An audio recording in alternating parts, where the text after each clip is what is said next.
everybody. It's super inconvenient not being able to use my Stream Deck. Super inconvenient. Super inconvenient. I don't want to set up. So as you all know, or most of you know, I moved to Linux, and that is going fine. But I don't want to try and set up anything else. Like, I got the base of everything that I need set up, and I don't want to set up anything else before I run a snapshot of this whole business, because where things got very exciting was on Ubuntu Studio, which I am not using. I'm using Debian. But on the Ubuntu Studio install that I had going, things got really interesting when I started to try and get my Stream Deck set up. So I thought it would be a good idea to just take a system snapshot, and I got to figure out what I'm going to, exactly how I want to do that. But take a system snapshot, and then if everything gets all jacked up, then I could just roll back and try again. That's the idea. But I haven't used Linux consistently in like 15 years, so I have to figure out exactly the best way for my situation to do the backup. And I'm just gonna say it. I'm just gonna say it out loud here. That later tonight when I'm modding, because I will be modding in more than one place, that when I am modding, I am going to get this all figured out and maybe get I turned on SSH server on my streaming box so I can be over here at the desk working with the big monitor, and then I can like do stuff over here on the laptop. So anyway, that's my plan. That is my plan. I will report back in the Discord. I have a thread, the Windows to Linux thread. I guess I'll just post stuff there. But the thing that I did do, so you might or might not have noticed, the camera angle's a little bit different. I've been kind of I raised it up a little bit, and so I'm kind of messing around with that to see, and like dealing with this space and like kind of tweaking things.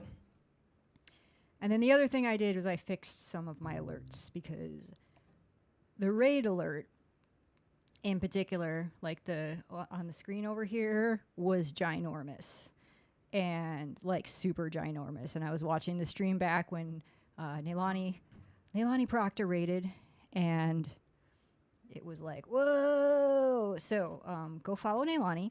And also I fixed it, I think. I fixed a bunch of stuff with the alerts.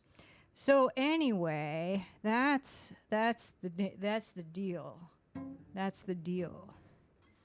And I don't have a lesson this week or next week, so we're just gonna kind of keep going on. I got some new information at my lesson last week about how the wind blew the harmonic piece. The piece that is all harmonics. So we'll work on that a little bit. But before we do that, I tuned back up to standard tuning, and so we're gonna do some things. I'm gonna do an abbreviated warm-up routine. Rise up, cameras of the world unite. I mean, they did. They brought it up like a couple inches, so not like drastic, but I did that. Yep, I did. Okay. So let's do a couple. We'll do this abbreviated warm-up routine. We're back to first position. We're gonna do trills.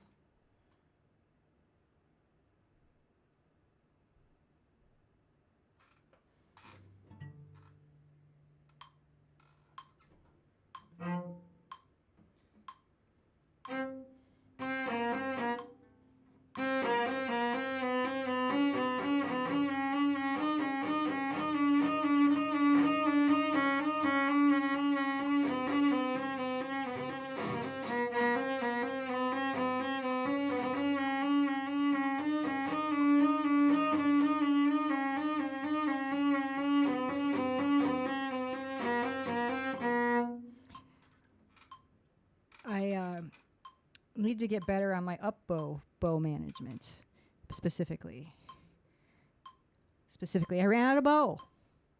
And the next time I didn't run out of bow. So good job. Good job, me.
Okay, we'll do triplets now.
Okay. I need to relax my arm a bit more because I'm feeling it up here, which is not great. And then we will do 30-second notes.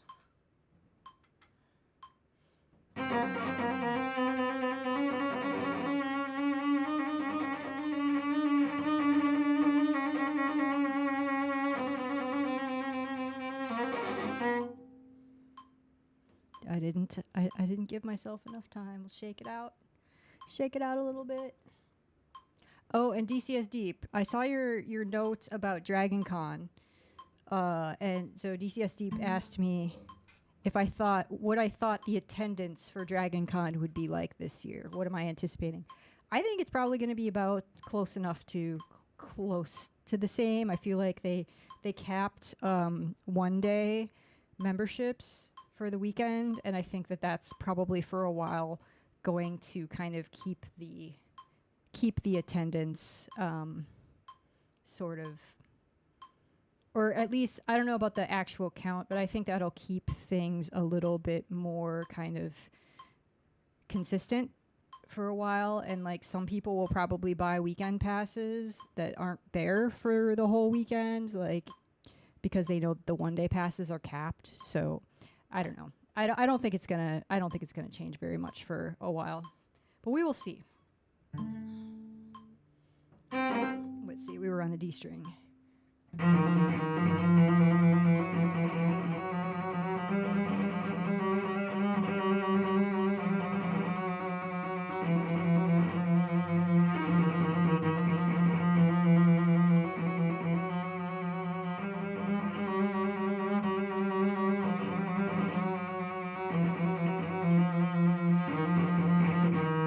And like within that, you know, relatively consistent, I'm talking about like within a range of like 3 to like say within 3,000 people of last year, give or take a few, you know, give or take a little bit.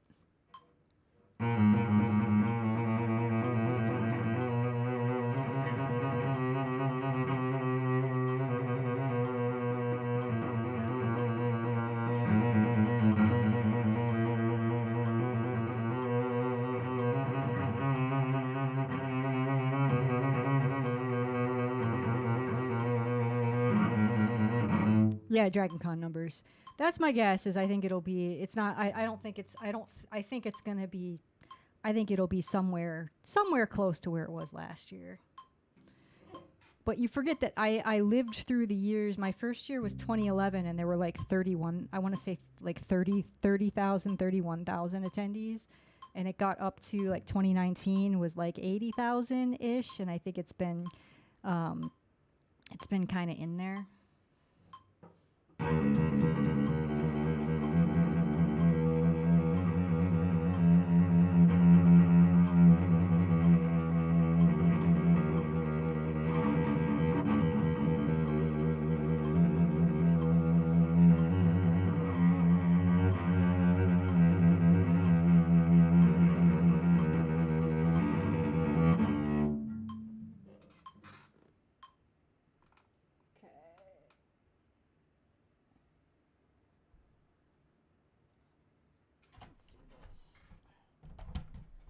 My new glasses still have not arrived, and I'm a little annoyed at that.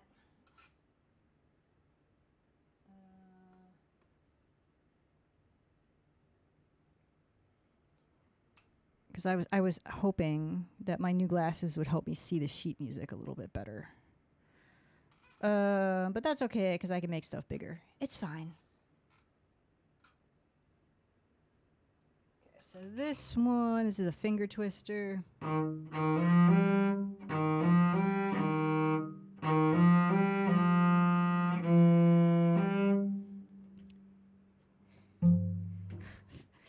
Thank you, Sarah, for your courage through the dark years. Terminator, Kyle Reese's letter to Sarah or whatever.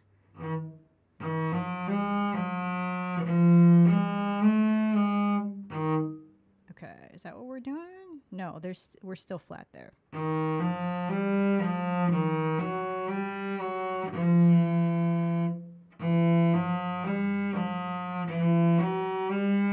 Okay, so we got 2 extended position. We're still, okay, 2 extended position, 16th note sets, and then we've got 2 not extended. That's what we're doing. All right.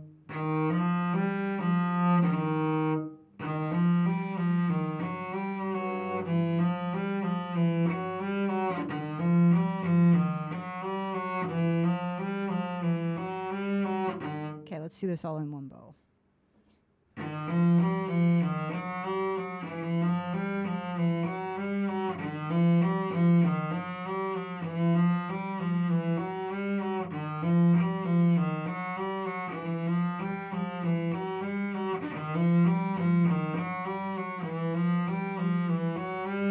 Let's do it with a metronome.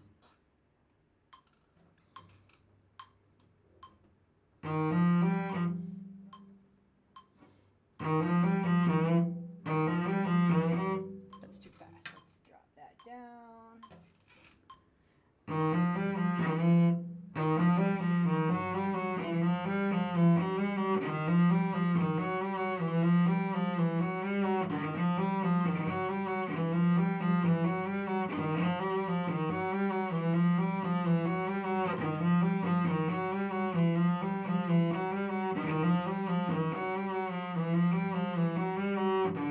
Okay, let's do that. Let me take a pause and we'll do it again. Okay,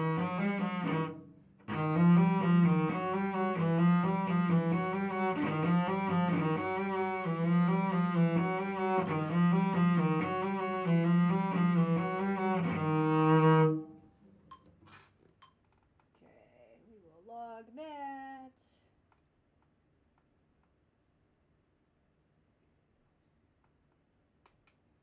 And then we're going to go we're going to skip all those shifting exercises. We're going to skip so we're going to skip 3, 4, 5, 6, and 7 and just go straight to number 8. And then let's do this in, I guess I've been doing this in G major because the Mountfort pieces are in, what's the relative minor? They're in the relative minor of G major, so that's what I've been doing.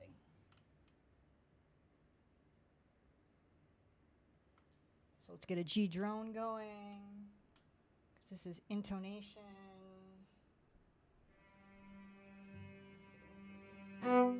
And I've been doing, let's do.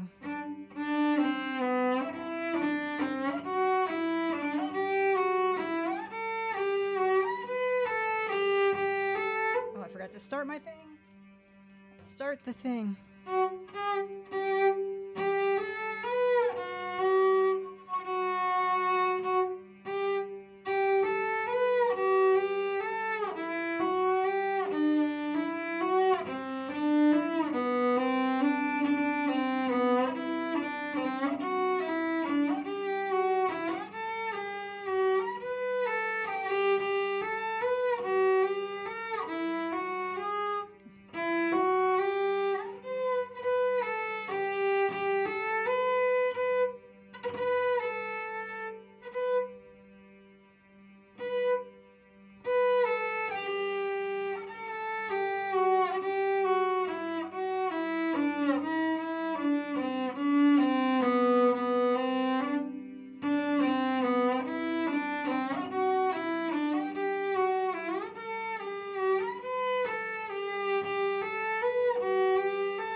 Let's do this one.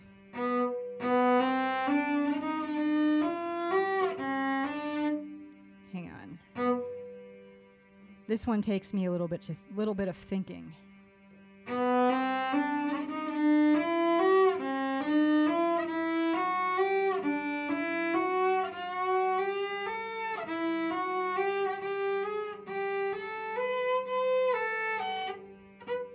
And to go back down.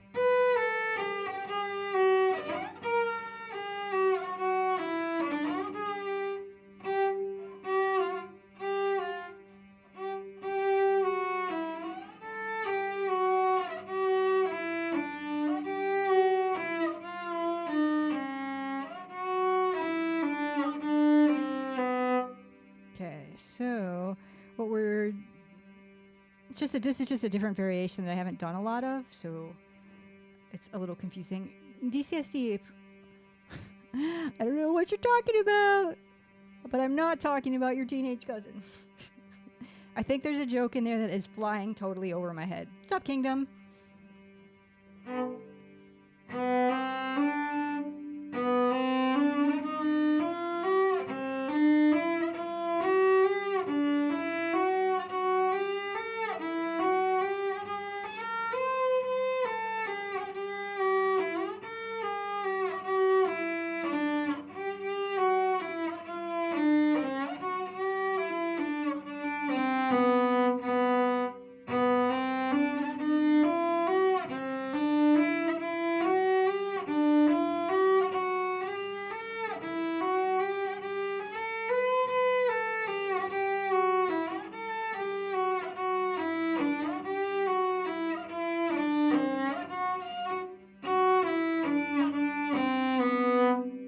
That's enough of that one. That one's coming along. We did G5. Okay. Oh, and my Stream Deck isn't set up yet over here. That's very annoying. Relative minor. Relative minor. I get you.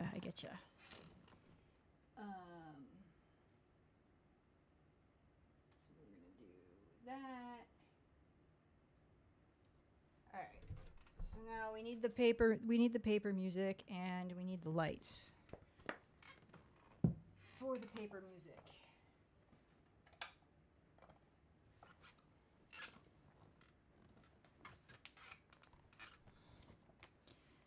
Where did we leave off on these? Left off on 25. So what I'm doing here, I think most of you have been around, but what I'm doing here is I am just kind of going through sequentially my old etudes in my Schrader etude book. And if my Stream Deck was working, I would push a button so that you could look at this music. But it's not. So anyway, this is this particular etude, which I haven't looked. Did I play this one? I think I might have played this one the other day. I'm trying to get better at sight reading, so I'm going through all these etudes that I haven't looked at in like years to try and help with that. Oh, and we have, hang on, let me make this bigger. Famished Falling. Welcome back, Famished Falling. It's working out. I mean, I'm not using it too much. Make this text bigger. This isn't my main system, but it's working out. It's working out all right so far. Like I said, I got to get my Stream Deck config. I got to take a snapshot of the system. Then I'm going to get my Stream Deck configured. And my text, I'm going to use Espanso for text expansion for other keyboard shortcut things. Trying to mod on Twitch without my text expansion is also killing me. Oh my goodness, like to get the emotes, I have to like type so many words and like characters. It's ridiculous. So much work. So much work. But yeah, it's working out. I think it'll be good. I think it'll be good. And I'm hoping, like, again, once I get everything like pretty well solidified, like once the Stream Deck is working and my text expansion is done, I'm like not gonna do too much other tinkering. I'm just gonna like leave this system so I can just hit start streaming, and then I can stream, and then I can hit stop streaming, and then I can come back and hit start. That's oh man, Kingdom Mobile doesn't need to text out emotes. It's so fiddly to go through the menus when like my keyboard shortcuts. So like I have one for like one of my hello emotes. It's just semicolon high, and then that's all I have to type. It's 3 characters. That's all I need. It's 3 characters. Doesn't get faster than that, really. Doesn't get faster than that, Kingdom. Mobile is not my friend for doing anything on Twitch, and especially modding on Twitch. It gives me a headache. It gives me a very big headache, but I'm glad that it works for you. I'm glad that it works for you. It does not work for me. Anyway. Oh, wait, I did do 25. So we're going to do 26. Oh, this is a whole page long. So the point of this, let me get my thing here. Yeah, but you have to tap on the menus. That adds. You are not counting that. That is movement. That I'm lazy. I don't want to have to do that. I can just, you got to go through the menu system like, oh, so slow. So slow. Let's see, DC Steep says works until you have to upgrade because security and they change some feature behavior. Yes. But I'm running Debian, so, and I think it's I think it might be an LTS install of Debian. I have to double check. So it should be like more, it should it's not, I'm not running like a bleeding edge, whatever. See, Famished Falling knows. Famished says, I never got along too well with mobile. Yeah. Okay, so Kingdom, 1 tap to get the emote. And then you got to wait, then the menu's got to open. And then you have to pick it. So you potentially have to scroll or whatever. That's 2, let's call it 3 actions. And then you have to once you find it, you have to tap it. That is 4 actions.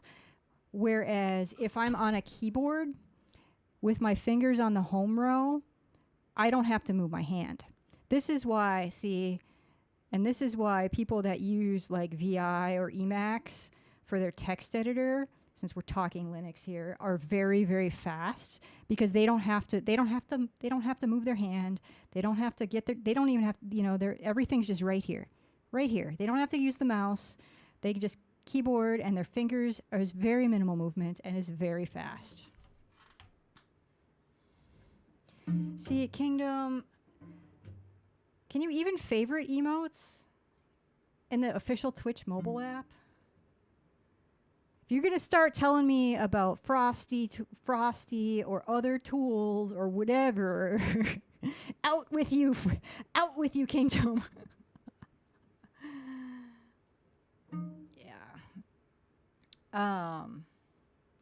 Anyway, I have my system. You have your system. I'm glad your system is working for you. I have my system, and soon my system will be working for me once again. Soon. All right. Let's see about this Etude here. You have 24 most usable emotes. Kingdom, when I'm not streaming, one of these days, we're going to have to do a race. We're going to have to see who's faster. Be like we can have the dueling banjos playing in the background. We can have a desert and some tumbleweeds in the video. And we're just going to we're going to do an emote off. We're going to do an emote off. So start training. Make sure you stretch and stay hydrated. The bandwidth doesn't matter for like chat, really. It's so little data that's flowing over chat. Chat's separate from the chat connection is separate from the video connection. Okay, anyway, we're gonna do this Etude, and I'm just gonna like start playing. Oh, and we're in, I should pay attention to what key we're in. We're in, it looks like either C major or A minor. So no sharps, no flats.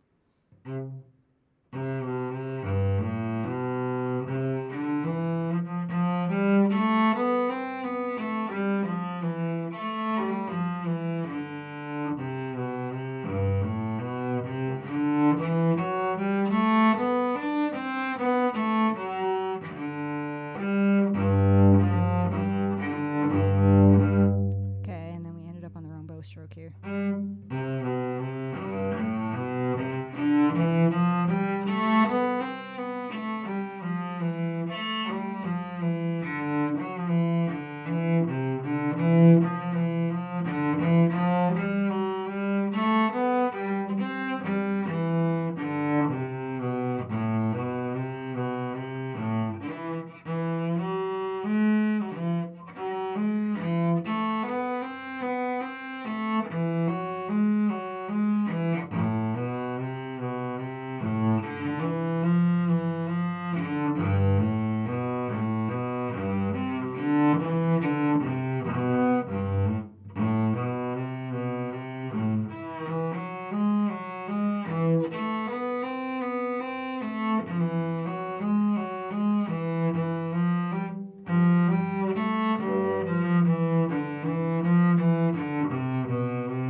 right, well, we did that.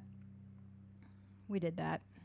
Let me go through it again, actually, now that we got the sight reading dealt with. Let's actually like kind of go through it a little bit, and see if we can make it let's see if we can make it some more musical, and maybe I can force myself to just keep playing even if I make a mistake, which is hard for me, very hard for me.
Okay, so let me go back here.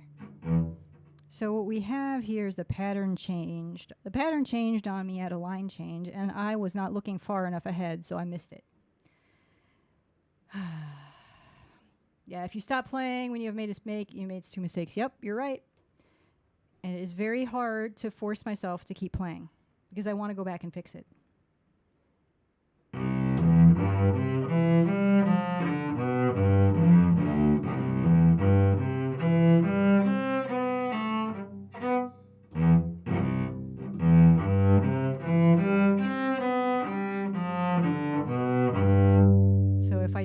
If I do this little section a couple of times here.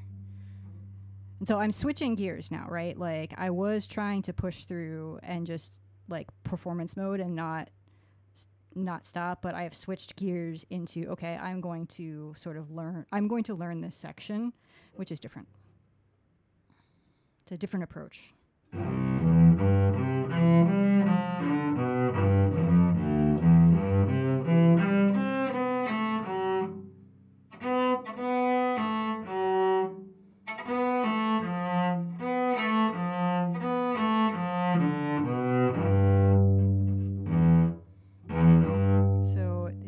So there's 4 measures here that I'm looking at, so we'll look at the last 2.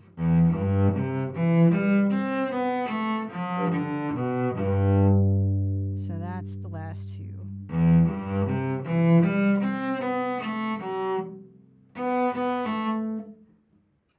What I could do here is just use my trusty pencil and mark that a 2 instead of a 3 because it's an F natural, not an F sharp.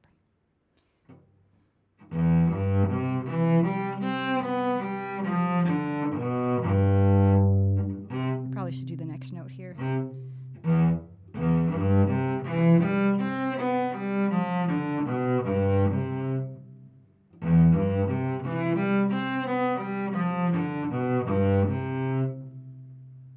We'll do it once more and then I'll go back to the other 2 measures.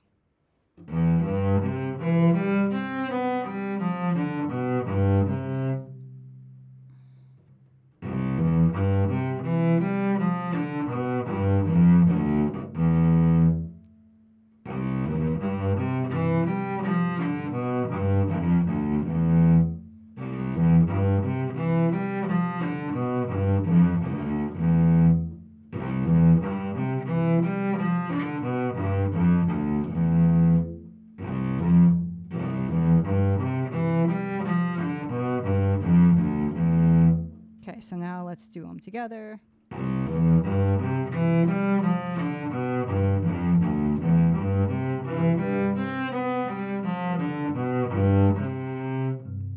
There we go. Okay, so now let's start at that same spot again, and I'm going to keep going, and I'm going to try not to screw it up. I'm going to try and be looking ahead so that I don't screw things up. And then if I do screw things up, which is probably going to happen, I'm going to just keep going. I'm just going to keep going, because when you're in an orchestra or whatever, the orchestra will not wait for you. And when you're performing, if you just keep going, some people might not have noticed that you screwed up. What's up, DJ Vegan in Black? I don't have my stream deck.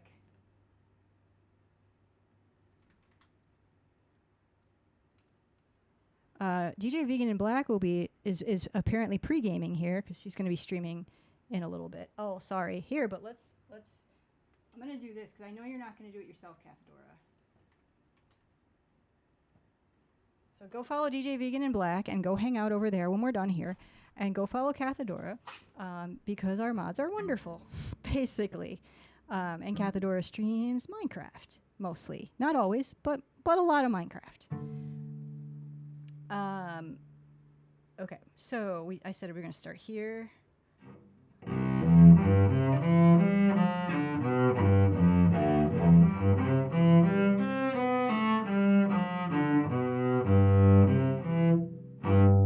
Okay. I said I was going to keep going, and I didn't keep going. Let's keep going.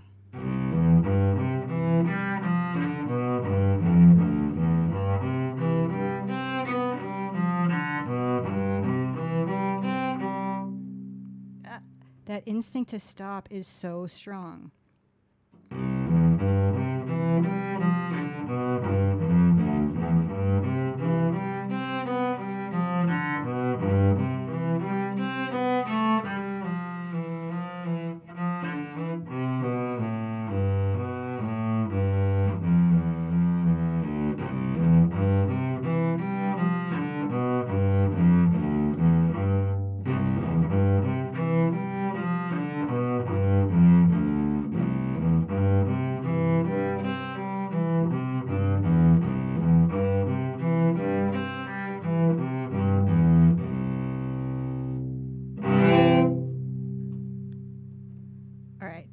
Well, I have a lot of work to do on this.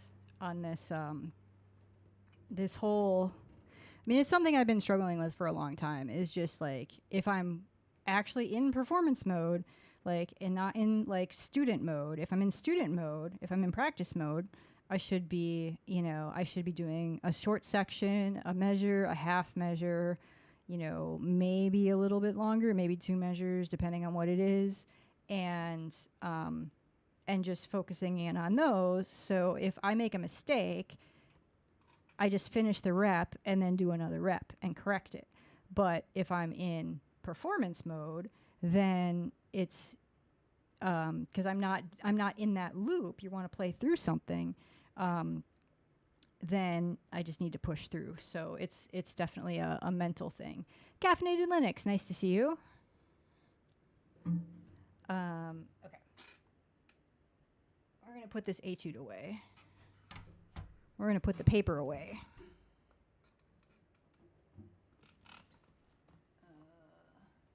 See, Nivik says, when I was taking piano lessons as a kid, my habit was always trying to go back and get a bad note. Yep. The teacher used that performance mode to help me move forward because we were doing a duet and you can't get out of sync with your partner. Exactly. Which is, I have my looper. I've been staring at my looper for months. It's been sitting here, and I finally got it out again yesterday, and with my electric cello, and I hope to do some stuff on stream, but I want to do some stuff off stream first before I do some stuff on stream. But that is going to be a thing, because like the looper in particular, something like a looper or a backing track, as opposed to playing with a human. Like when you're playing in an ensemble or something, like you're performing in an ensemble, there might be a little bit of give and take, right? Like, because, not too much. You don't want the audience to feel like sort of whiplash about, or feel like you don't have any rhythm, but there can be a little bit of give and take. And I bet your teacher was probably very purposefully just racing ahead and like playing very much, on whatever tempo they started with, probably pretty much just going as if they were a backing track.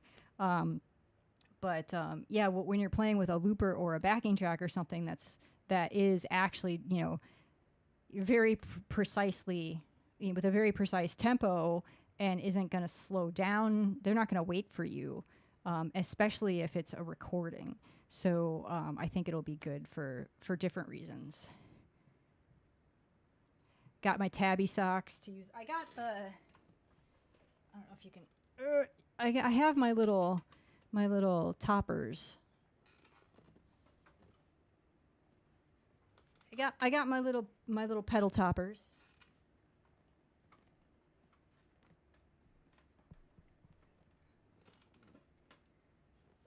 I'll probably wear shoes though, because you still have to be kind of precise with your big toe. I just want to like hit the pedal. I don't want to have to aim. I don't want to have to aim with my toe.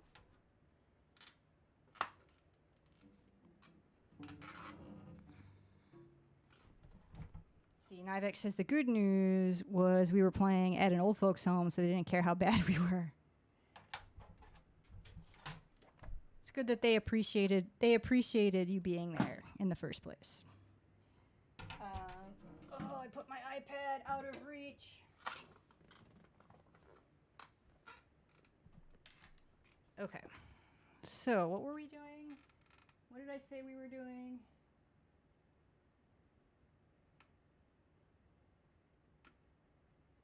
Oh yeah, we're gonna do some music, some real music.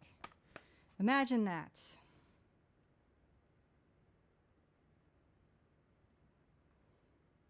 Imagine that. Okay, we didn't work on this piece at my lesson. We focused on the other one.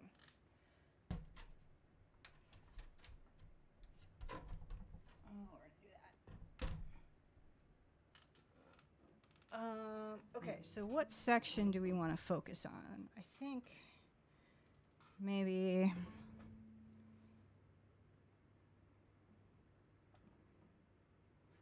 I think this is all repeated. I'm looking at like the third page. I think a lot of this is repeated from the other stuff. So let's just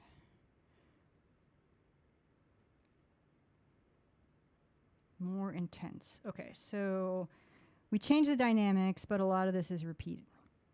So I guess, and then let me do this.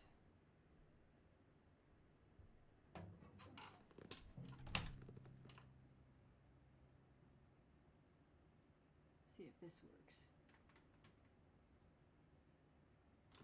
I don't know if that works on YouTube. I think it doesn't. Oh, it did work. So when I changed to Streamlabs, when I changed my bot over, it allows the same command works in both places, which is handy, but then the same command works in both places, which may not be what you want. So, but anyway, on YouTube, the composer, this work is in the description as well. On Twitch, I just posted it in the chat. Let's really work on the beginning. Oh, so the new piece of information that I did get on this piece is some of the 16th notes are more ornamental. Like there's fifthlets. I don't know what those are called, but it's like triplets, except there's a 5. There's 5 16th notes grouped together. So I guess those are just ornamentation rather than. So I need to play them differently. That's what that means. Oh, and I got to tune down. We're gonna tune down. So the G string goes down to an F sharp.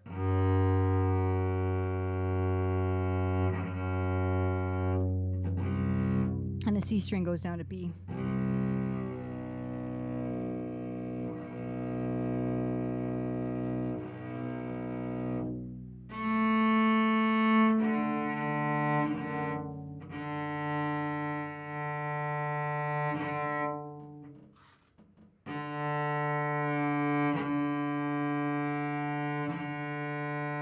got to tune all the strings.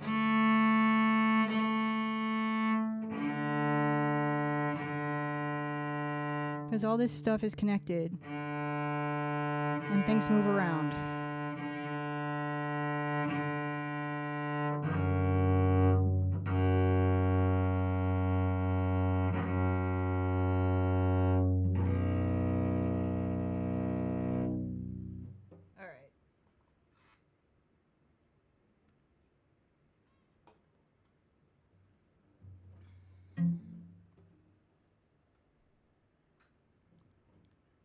So we're going to start at the beginning. And I'm going to work on this first note a little bit, actually, because the first note is very important. So I am A440, but then we have A, D, F sharp, and B are the strings. I'm too lazy to tune anything but A440. I don't really see the point. People have reasons to tune not to 440, but it's what most people use, and I don't have a strong enough opinion to do something that's not standard.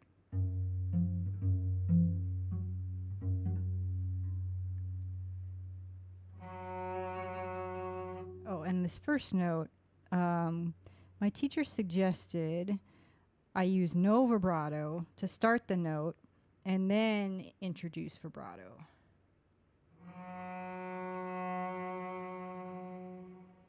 So let's do that a couple times.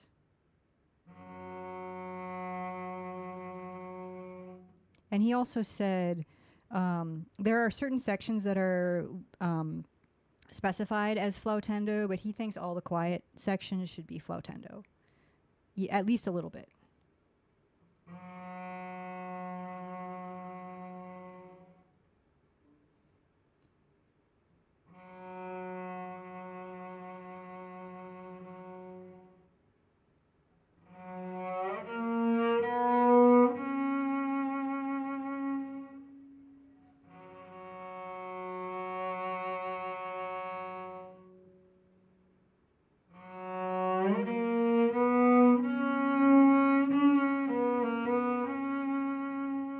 So that's the section with the five thingy. The five thingy. And I'm not sure how to make that sound. I'm not sure how to make that sound more ornamental.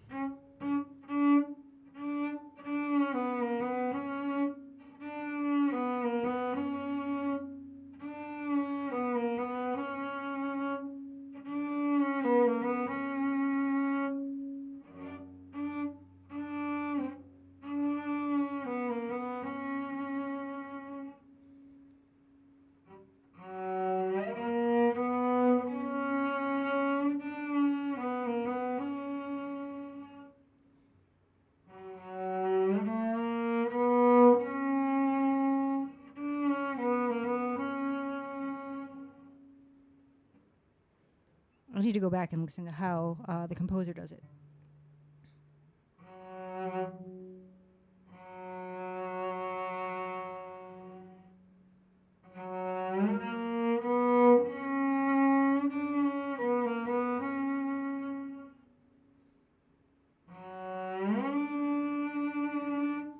Oh, and so on this, and also another new. I lied that we didn't work on this for very long, but I got a lot of new information.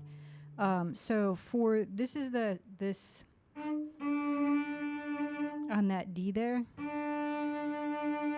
The way to, I was talking last week about, or last time I streamed, about how my teacher suggested that this vibrato be a bit more like with my wrist, like a normal cellist, but then also like kind of bending the string a little bit like a guitar.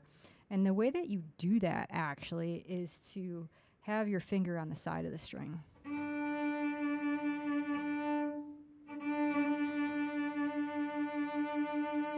don't know if you can see that. So I need to practice. I think I'm going to come up with my finger on the fingerboard, or like glancing the fingerboard on the inside of the string.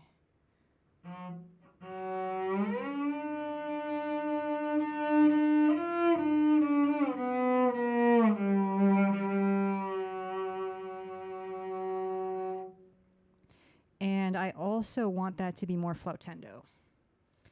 Like those couple of slewed or slightly bent notes that give your performance a slight Indian sound. Yeah, it's definitely like a more like Eastern sound. I have to look and see what mode this is in, but it's probably Phrygian. So Phrygian is like, let's see, we're in. Oh, I'm not going to be able to play a scale because I'm tuned differently, and that's going to be confusing. What's up, Jove?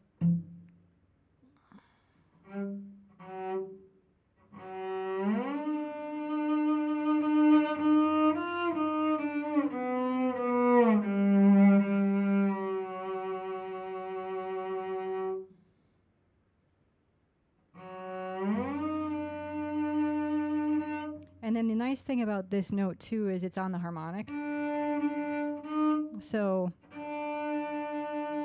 I really don't have to have my finger down very much.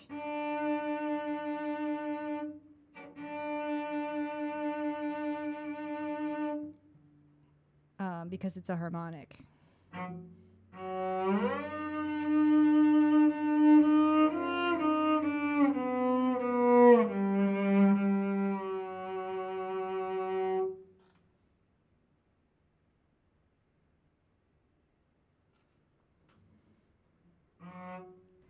But let's get the crescendo in there, and let's get this a little bit more flautendo.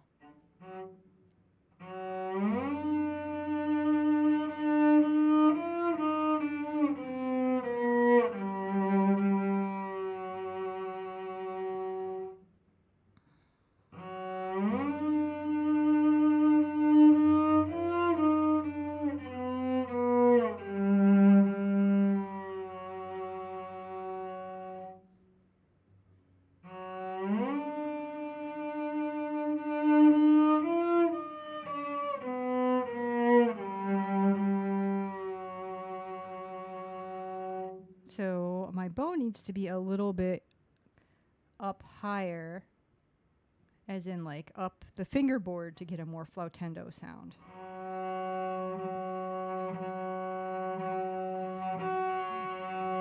Hear the difference?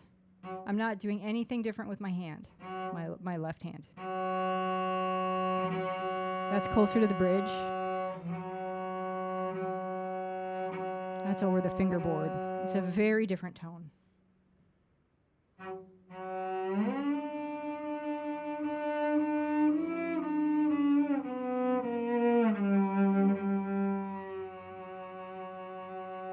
The tricky thing about that, though, is that the strings are like the curve of the strings is a bit flatter. It's a little bit because the bridge is like spreading the strings out.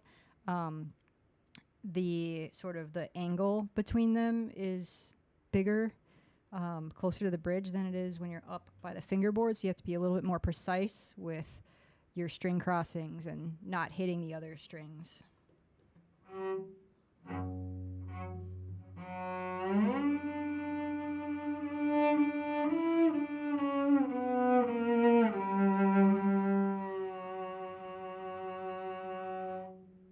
That sounded nice. More of that, more of that.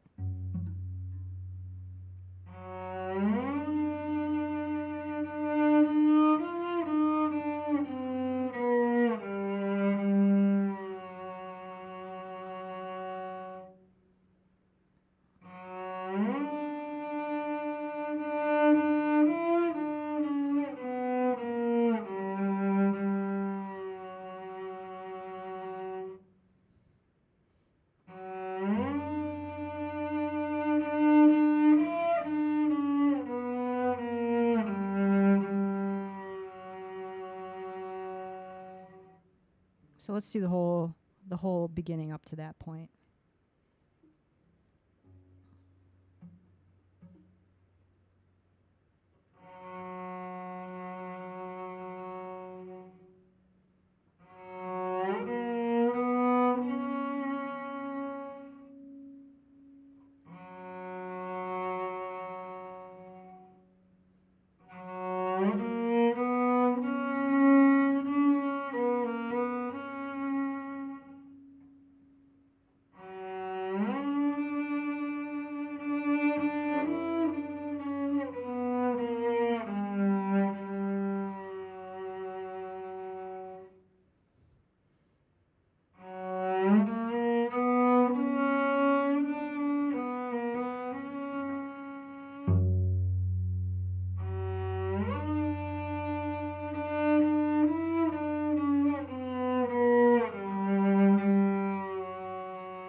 So that's that section. So I'm getting a little bit better at for the pizzicato notes, preparing for those. So what I need to do is I need to, in order to not interrupt my vibrato, I need to get my pizzicato finger ready and touching the next string, so that I can be ready to pluck it. Siddharth A, hello. So the farther away you are from the bridge, you might be able to play 2 strings at the same time. I mean, you can. Oops, sorry. You can wherever you are. But you have to be a little bit more precise. Because especially as you get farther up and away from the bridge, the more pressure you put makes the string sink lower, because you're farther from the, I forget what the physics term is, but you're from the, oh, I know it. Oh, not from the pivot point, from the fulcrum. Yes, I think fulcrum.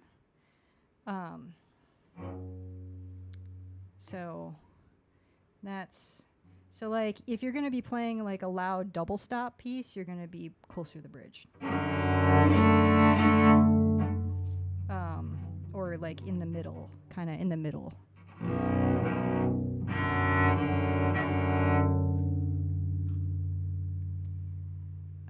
Okay, so we're working on getting my finger down for the pizzicato. So the second time I guess it's the third time.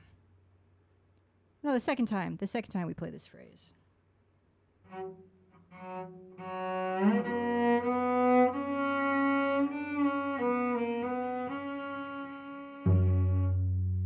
I want to work on that because I don't feel like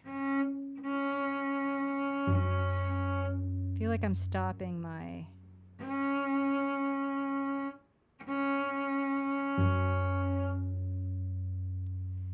What's up, Uber Cruiser? Fulcrum, pivot point, same thing. One is just speaking nerd, the other is speaking English. Okay. I did take 2 years of physics in high school, but I did not take college physics. And it's been a while. It's been a minute.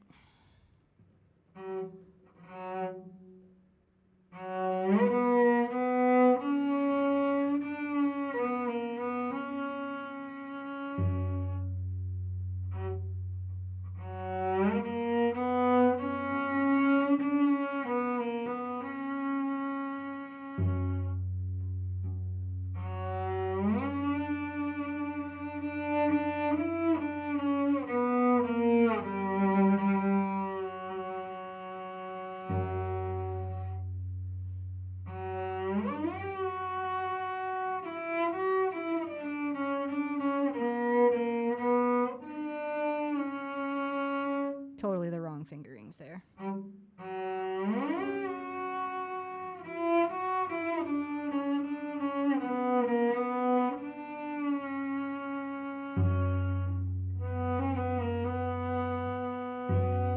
So I want to get my finger down sooner. I'm cheating.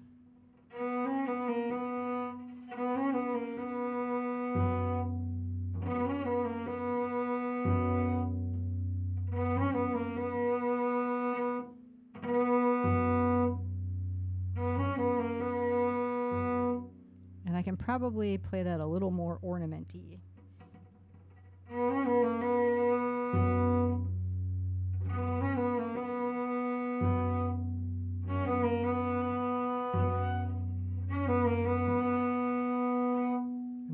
There's no pizzicato there. Okay. Let's start at that glissando.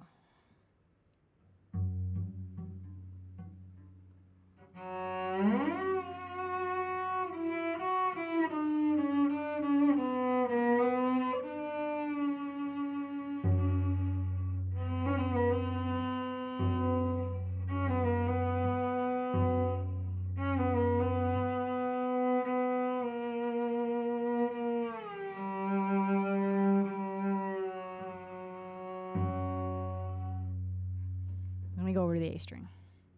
Okay, I feel like that's definitely getting smoother. Let's do it again.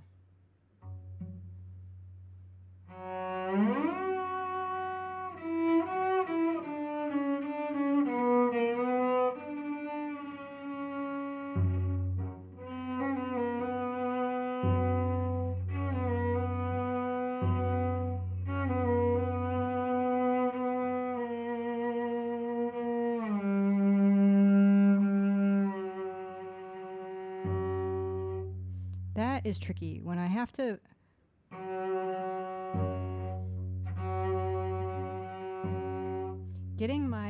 Getting that continuing to vibrate while I'm trying to play that left hand pizzicato is tricky. Very tricky. Where did that go? There you are.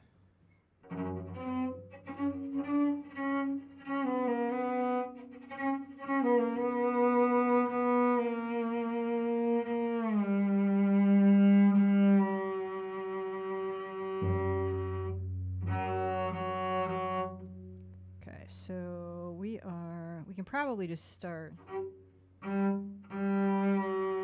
What's up, Helen? Nice to see you. Hope you're having a nice, what day is it? Wednesday. It's Wednesday.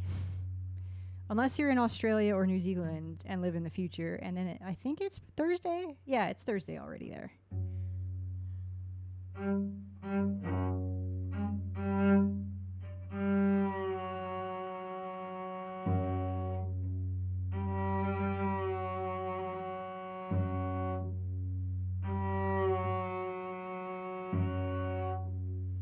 You're well, excellent, excellent. Watching a bit of NHL and cleaning.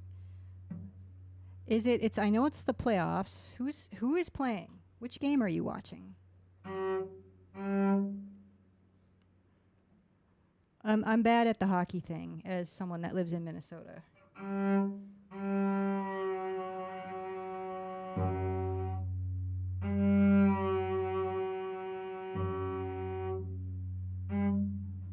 I have to. I'm playing that too sharp.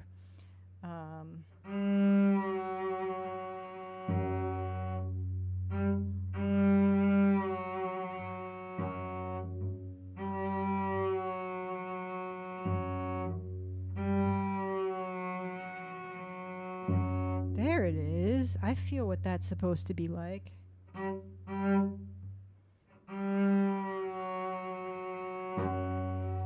For that one, actually, if I need to put my finger down.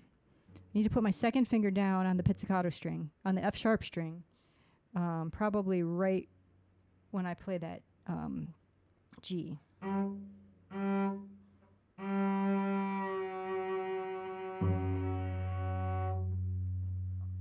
Montreal play Carolina. Series winner plays Vegas for the cup. It's been a long time since I followed the NHL, and like these teams, see, Montreal has existed, but like Carolina and Vegas did not exist the last time that I followed the NHL.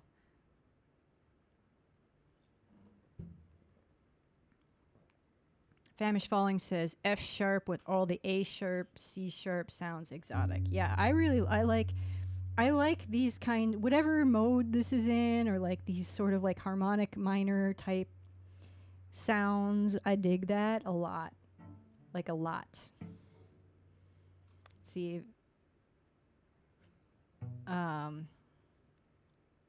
Vegas just swept Colorado in their series in 4 straight last night. Oh. And Yellen says, I cheer for Vancouver. They're doomed. The Canucks, is that still their name? Is that still their name? Is my information still current? That is the question. Okay, so here. So let's just start at the beginning of that phrase. See, Nivik says, I grew up near Toledo, Ohio, so the Red Wings were the team to root for. Oh, yeah, and the Red Wings, I mean, they were good back in the day, like real good. I don't know if they still are, but when I followed hockey, the Red Wings were quite good. I was a Gretzky fan. I didn't have a team. I just followed Gretzky. It's too bad. I think he's maybe not not a very nice person. That's unfortunate. But he was good at the hockey. Is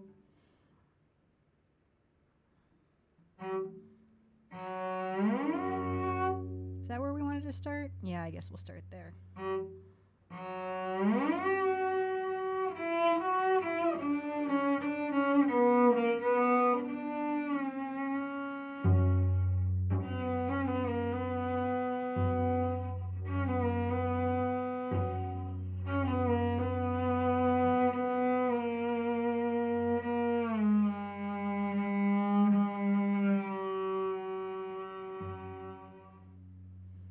All right, that's coming along.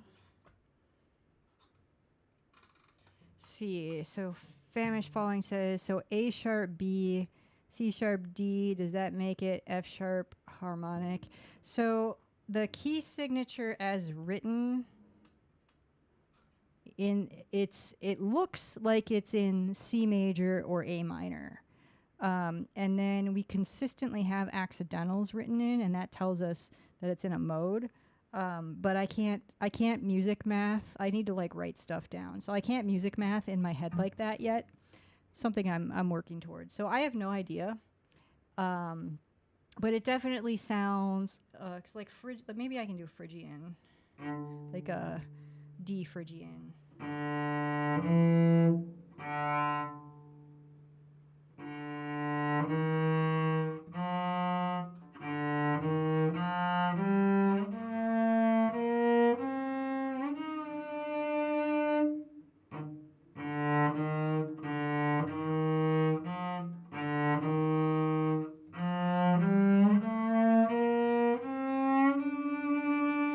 think that's Phrygian, and then a harmonic minor would be.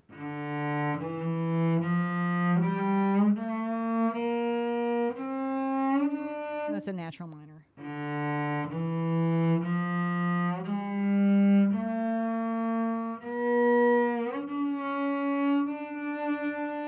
So it's got that sharp 7.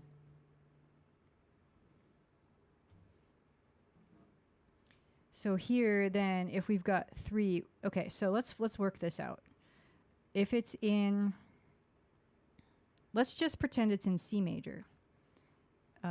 So C, because we've got F sharp, we've got A sharp, and C sharp. I think those are the main ones. So if we're in C, D, E, we got a sharp 4, F sharp, G, A, a sharp 6, B, and a sharp 7. 4, 6, 7. So I don't know what that does. So the name Steve Eiserman probably rings a bell. Sure does. Sure does. Wasn't he a Badger? So that was the thing. I followed the Badgers, and then I followed back to hockey now. I followed the Wisconsin Badgers because I grew up in Wisconsin, and that was when Tony Granato was playing. And then I followed Wayne Gretzky, who at the time was playing for the Kings, and then Tony Granato was playing with the Kings with Gretzky. So that was cool, I thought. And then Gretzky went to the New York Islanders with Mark Messier. And so when I play on N64, whenever I would play Gretzky 3D hockey, I was always New York, because then I had Gretzky and Mark Messier, and then I can't remember, it might have been Granato. It was those 3 that were in my lineup. And that was pretty neat, I thought. I kicked a lot of butt with that lineup.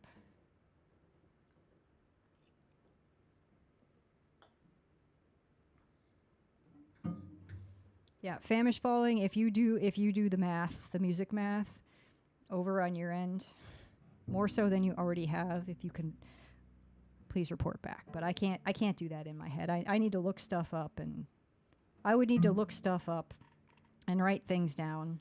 I can't do it in my head. Let's see here. All right, what were we doing? Oh, let's start on this next section here, on the A string. because I want to, one thing, it's still pretty quiet, but I've talked about this before. It's still pretty quiet, but the A string is a lot more bright than the D string.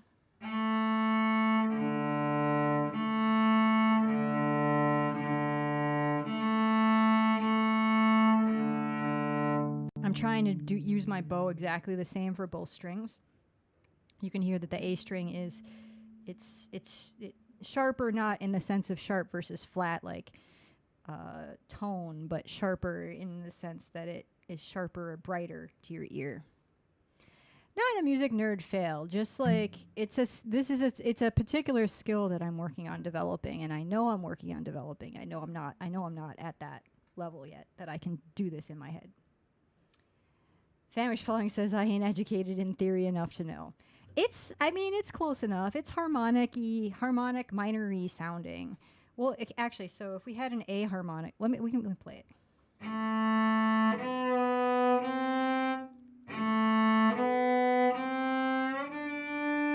So that's A, B, C natural. That would be a C natural.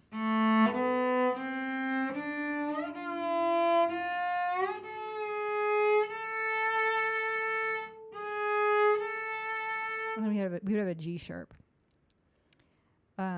So it's not A harmonic minor, but it has that 1.5 step we get here, or the half step.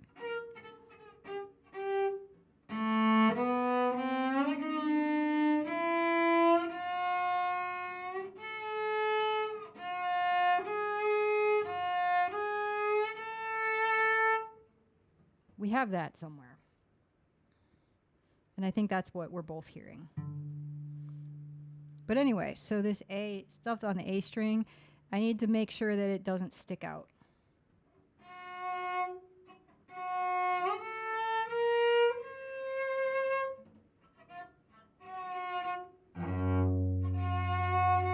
There you are.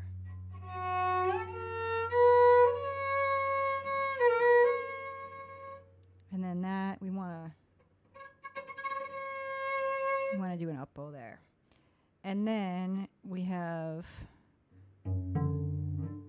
so I need to get from here, I need to get my first finger down when I get to that, when I shift up probably.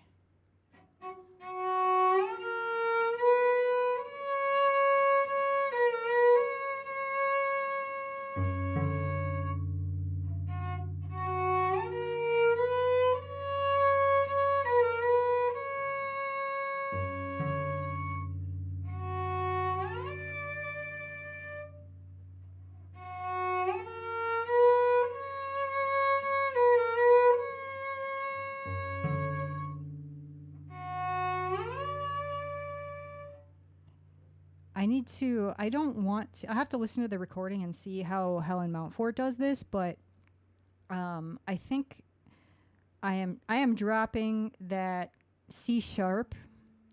Like it ends too abruptly. I don't think it should. I think it should, and if there's a fermata on there too, so I need to hold that note while I'm.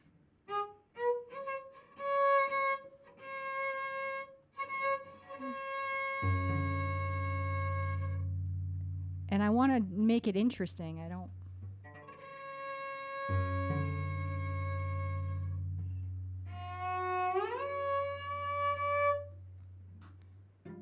See, Famish Falling says, all I know is F sharp, A sharp, B, C, C sharp, D. So it's probably not C and C sharp. It's probably actually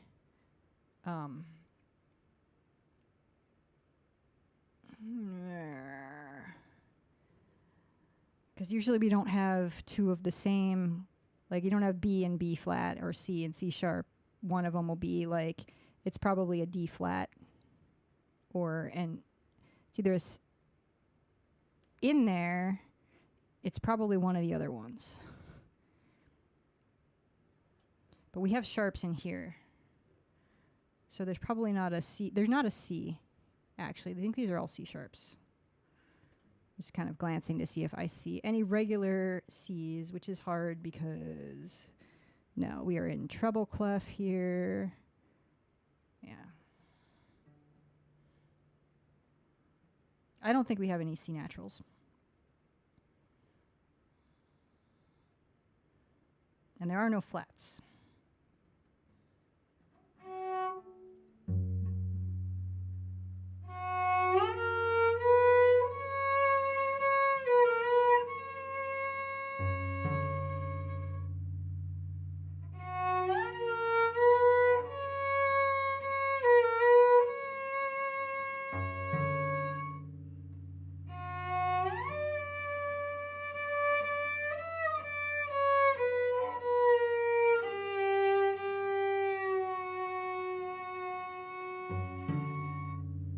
So, and that one too, like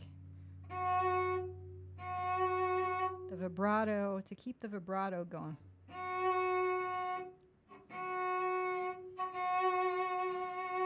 I want my finger to be pointed pretty much like down, but then I have to be ready to play that. So that's an, oh, C, that was a typo. Yeah.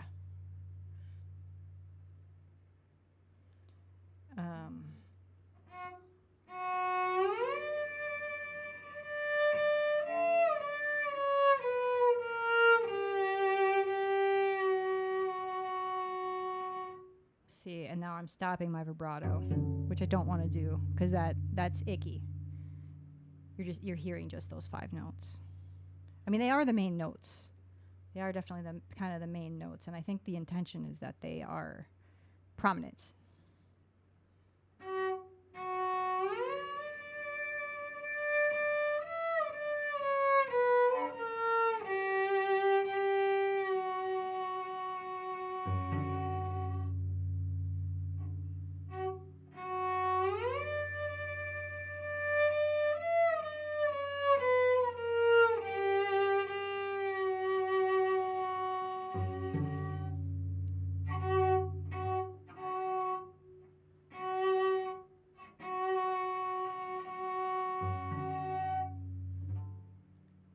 I have to ask my teacher about that because I think I'm not angling my, I'm not doing, there's probably an easier way, an easier like angle or a easier way to hit to do that, and I think I'm not doing that. But it'll be 2 weeks before I can ask him.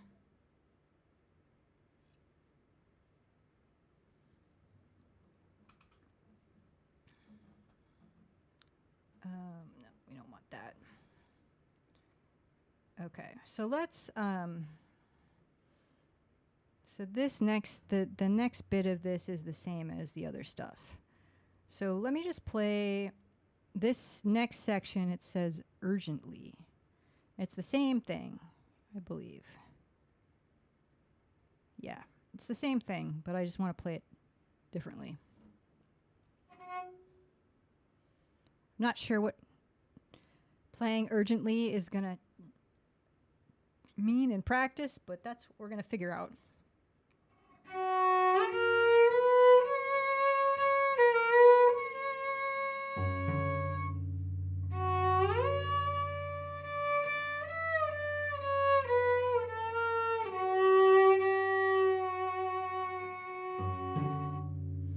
I think maybe it means, because this is a rubato piece, so we can play with the tempo a little bit, but I don't know if that means maybe, like, I feel like I was playing it before where it was kind of sitting back, and now maybe that idea of like sitting more forward in your seat, like we were kind of sitting back and sort of more relaxed, and now we should be like ready to move maybe.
that's hard.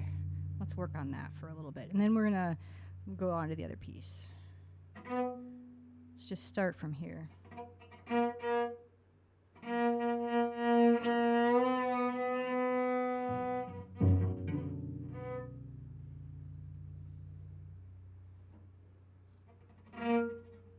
See, we're probably not going to have too much up bow left there because there's a big old honkin' slur.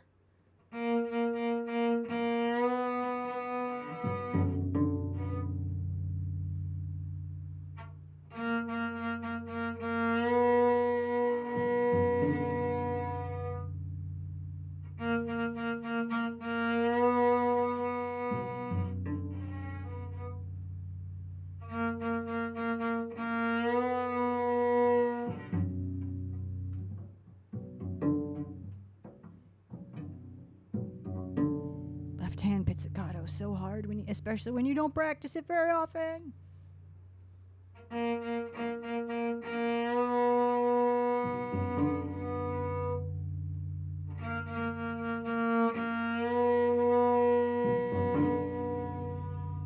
There we go.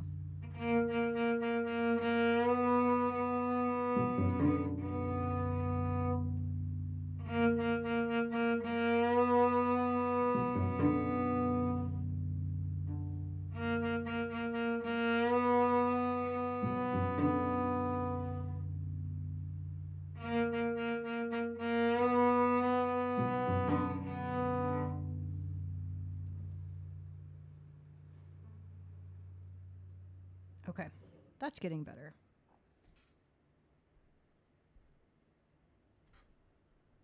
Let's move on.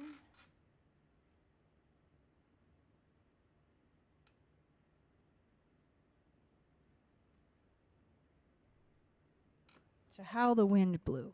So most of my last lesson we spent working on this. Because my teacher had just been like, he played it through and he was like, at the previous lesson, he was like, we mostly went over the heart afraid of breaking. And then by the time we got to How the Wind Blew, he just kind of played through it and gave me a couple notes and was like, all right, shoo, you're next student. Next.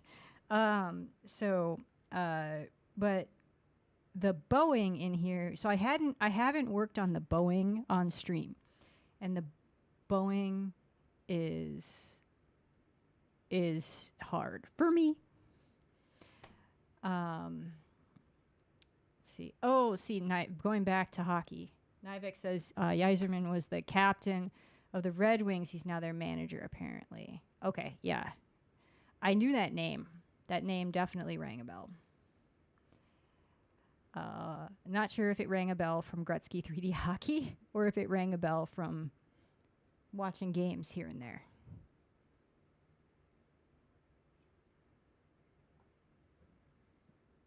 So anyway, the bowing on this, it's all, let me grab my notebook actually. It's over there. I moved stuff around and now it's not at hand. One moment.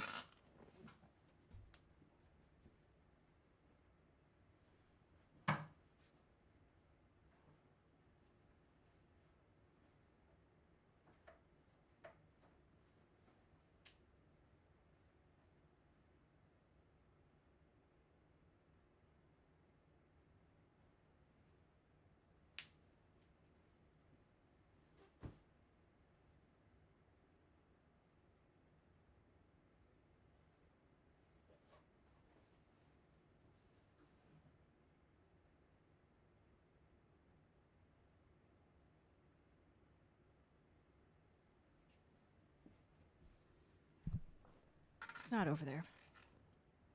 Because I moved things around. It's up here. Maybe. It should be up there. Ha! Found it. Okay. The notes that I have on this whole deal. The bow should be almost falling out of my hand. It's all harmonics.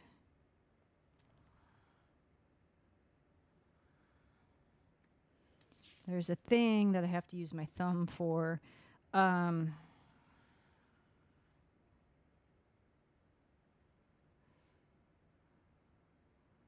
Okay, so on the some of the harmonics, I need to use a slightly longer bow stroke.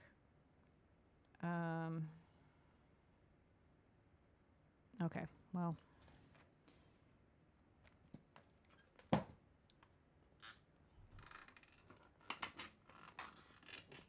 I don't know if I'm gonna.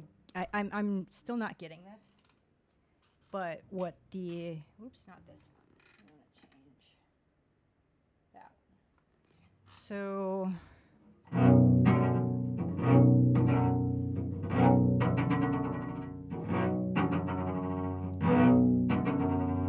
That's the bow stroke.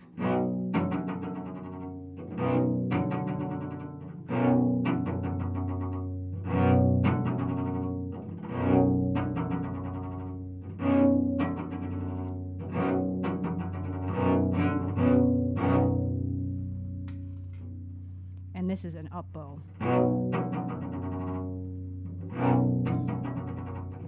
I think part of one of the consistent issues that I have is that I should be kind of generally playing like this.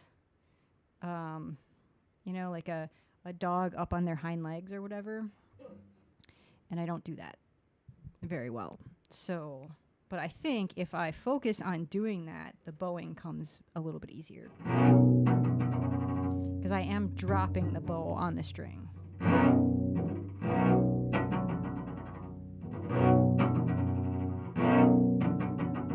And an exercise that my teacher suggested was to just see how long you can let it bounce.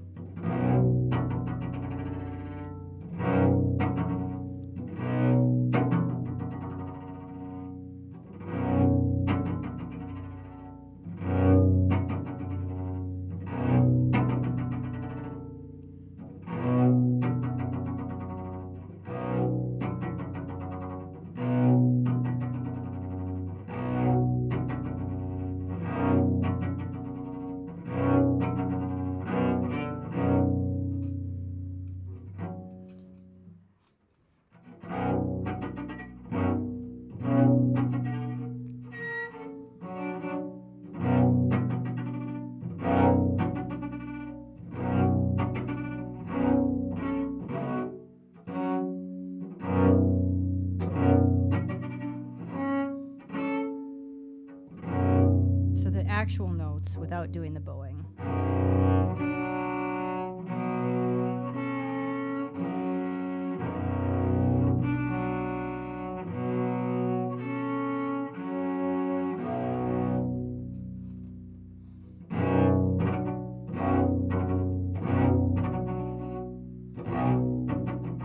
Oh, and it's up bow.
that's where the notes are.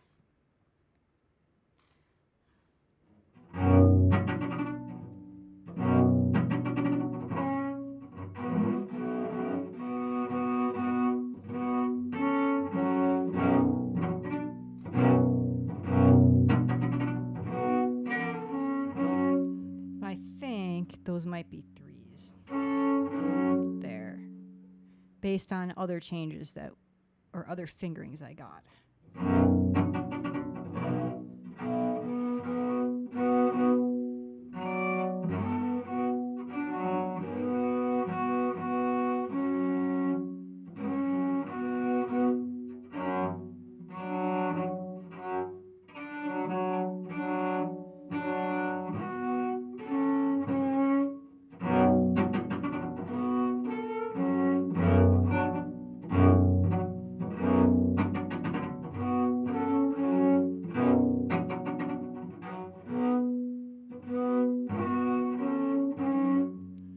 So anyway, that needs significantly more instruction, but we're getting it.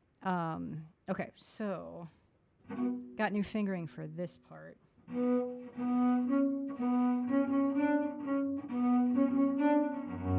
then a bowing.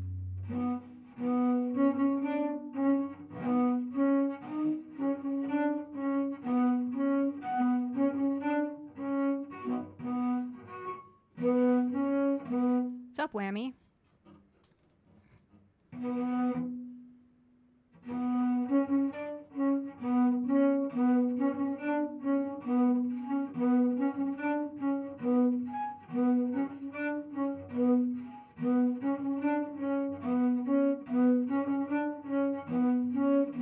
Okay, so that's the first pattern.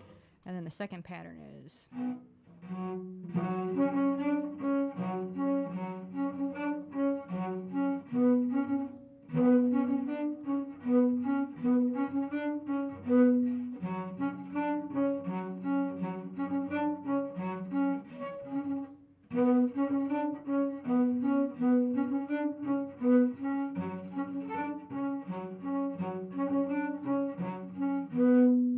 So that's the pattern.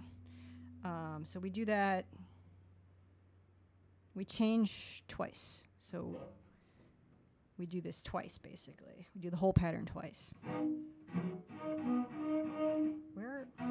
There you are.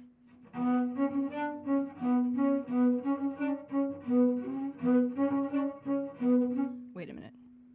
I did that too many times.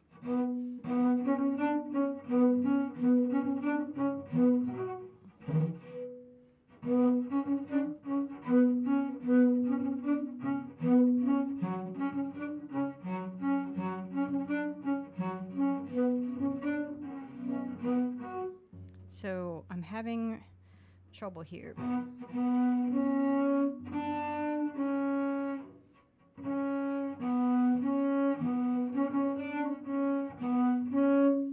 It's different, and that is confusing me.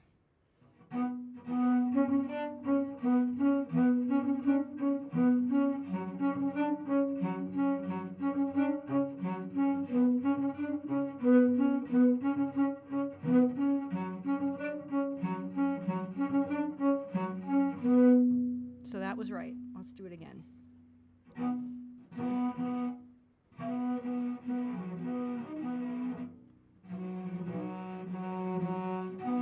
There you are.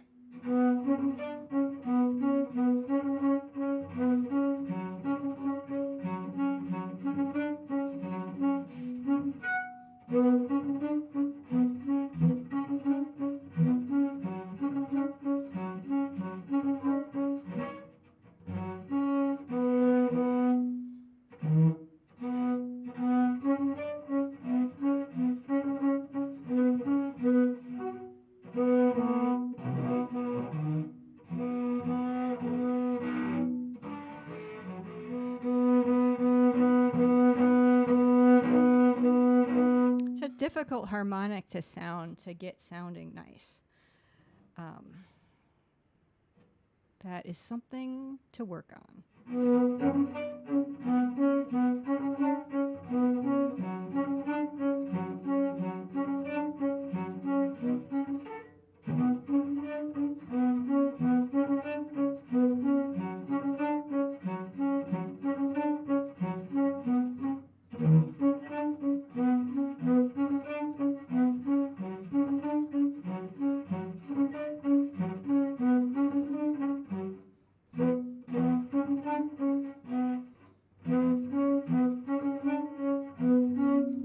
should just write a 1 there.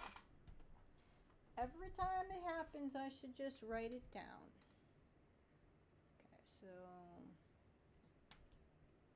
1, 3.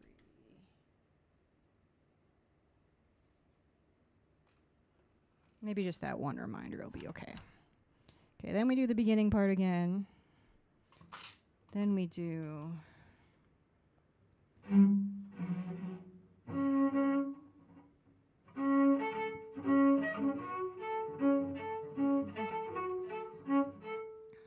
And that's different than what I was playing before.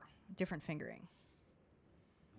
What I made up was not the best, most effective way to do this. It's basically,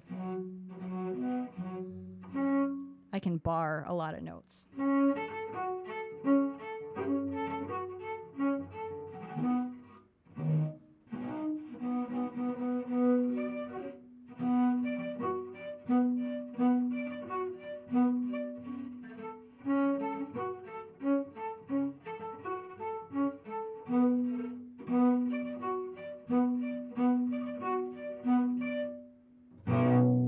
Back to the beginning. So let's work on this part.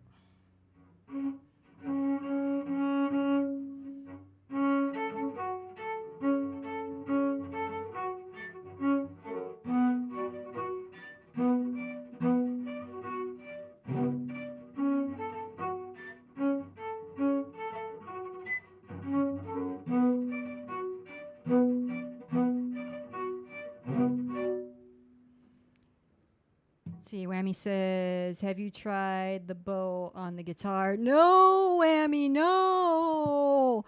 No rosin on the guitar. Ew, icky.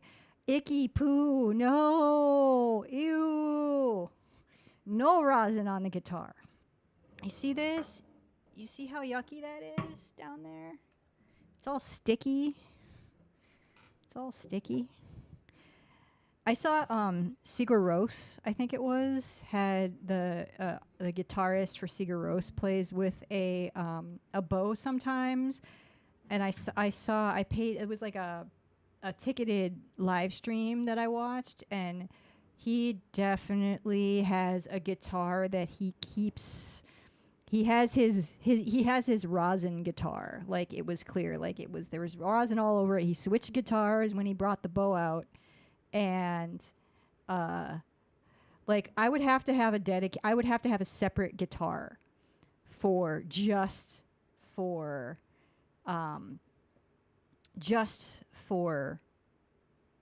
like I would have to have a separate guitar just for rosin, and I would never finger pick, or like it would only be bowed. It would never be used for any other, like it would never be used for bowing, for like finger picking or strumming. Ugh. Yeah, it'll be awesome though. Yeah. Maybe I'll get myself a cheap Squire Strat and devote it to the one with the rosin. You can't get that stuff off, like, really. Like, it's really hard to get off your strings. And then it, like,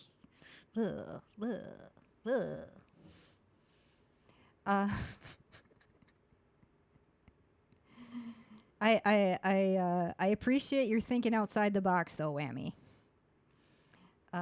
When we get a little bit later in this piece, actually on this next page here, I have to take my thumb to play harmonics really high up, and it's so icky to have to like touch the string where there's rosin up here. Ugh.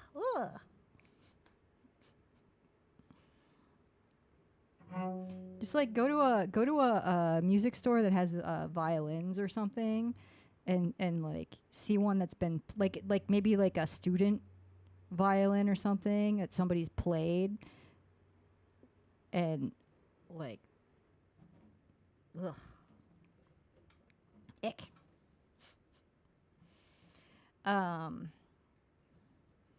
Yeah, okay, we were working on this before I got so distracted by the thought of rosin on my guitar.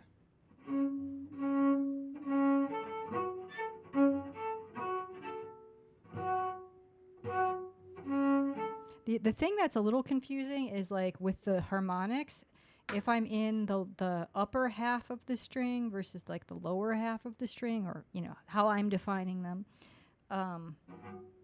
So like here's the middle, right? And as I go lower, what would normally be a lower note,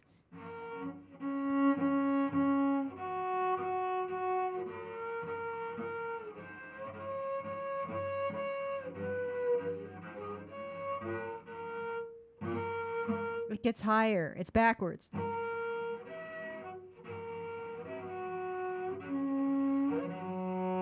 Right? And it's kind of throwing me off a little bit.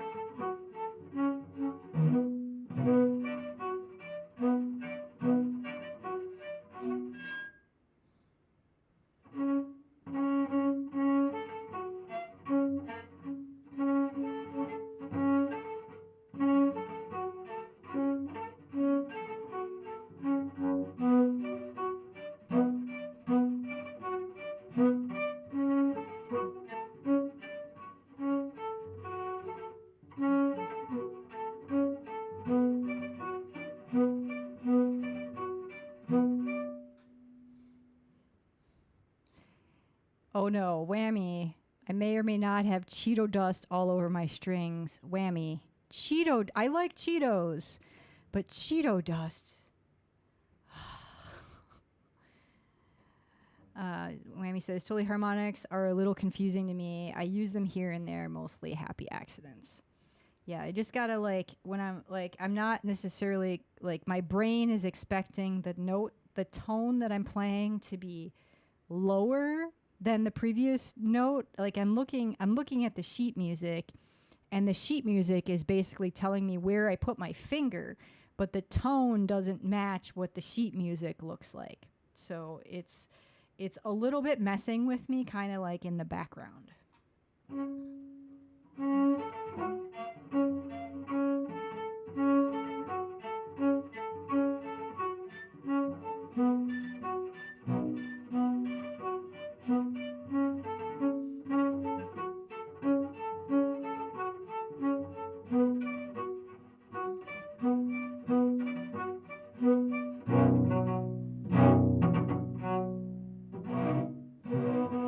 So then there's the beginning part again. So here's what I was talking about though. So I was a little scared to play this on stream because I thought I was going to just like wreck your ears. But I have guidance. We worked on this quite a bit. So this part here where I have to use my thumb and I'm going to have to touch the rosin. So we start here. So I got to find it. So here's the middle. Here's a D, right? I gotta play. That's what I'm playing. So it goes.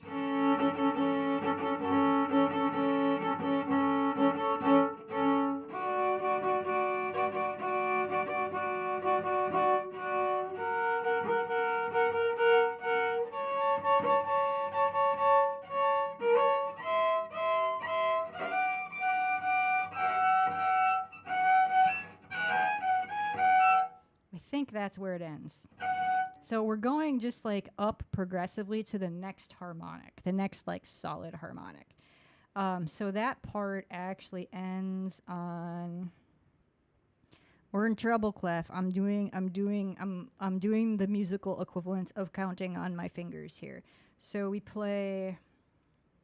It starts with a.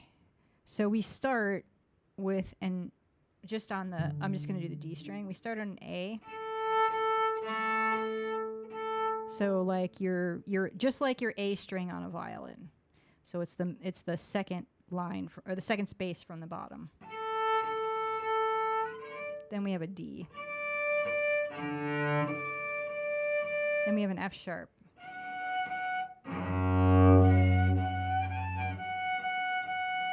Then we have a C. Or no, another A.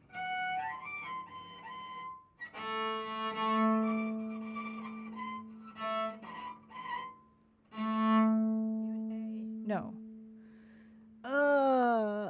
It would be a C if we were in bass clef, so it is an A.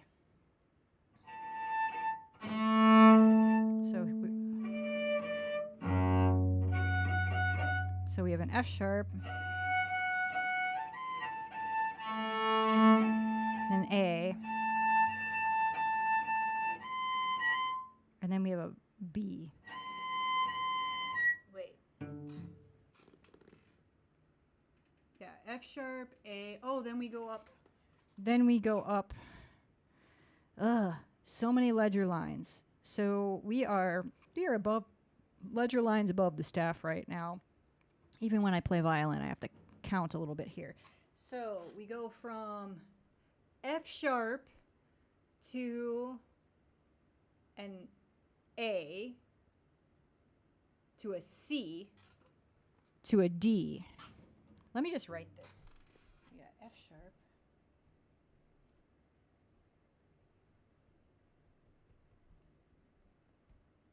A, C, D. Oh, this is where there's some C naturals. D, yeah? G, A, B, D. Then we got an E. And then another F sharp. Okay, so we end at an F sharp.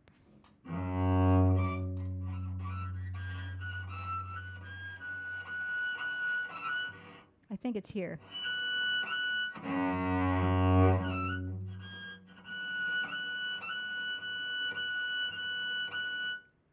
Look at all that rosin I'm touching. Ugh.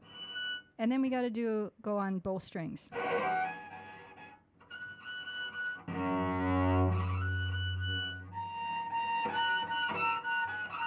So we get all the way up there. So it is.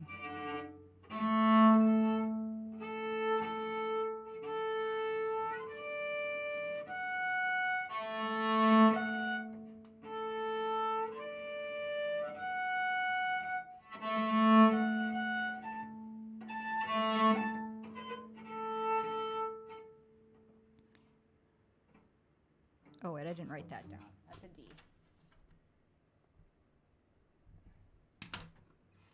What's up, Dark Native? Everybody go give Dark Native a follow. He curates some very, very nice music. We'll just curate some very, very nice music and really, really supports the indigenous community as well as sort of underrepresented groups and things like that. So it's a good time. Does some educational things, which is also excellent.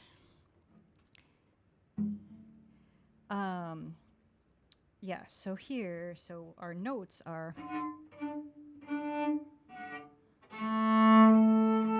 So we have here.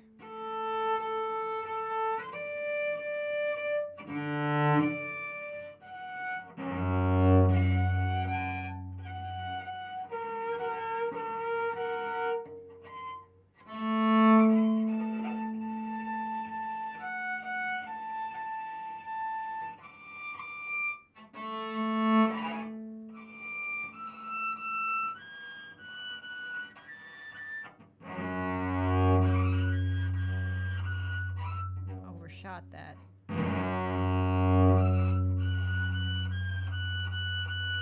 It's very sensitive up there because like everything's really close together. I'm using my thumb, which isn't nearly as precise as my fingers, and I'm trying to do a double stop. So my teacher did say that the part in thumb position is hard. That is this. This is the hardest part of the piece because it's going to be all finicky. And I'm just playing one string right now to kind of get a feel. I'm bringing my thumb along with me, but I'm gonna just play the one note, play the one string. Oh, have a good dinner, Whammy. I'll see you later, probably.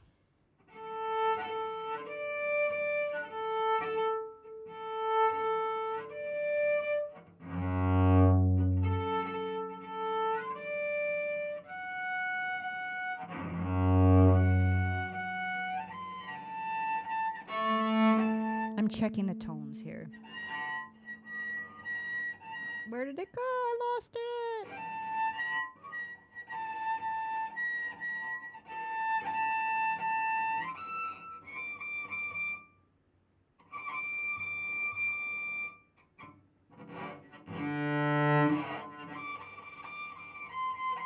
So it's there. That's the C.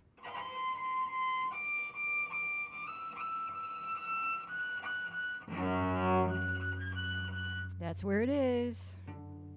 Ugh, I gotta wipe the strings off. It's so yucky to touch the rosin. So yucky. I have to get over it.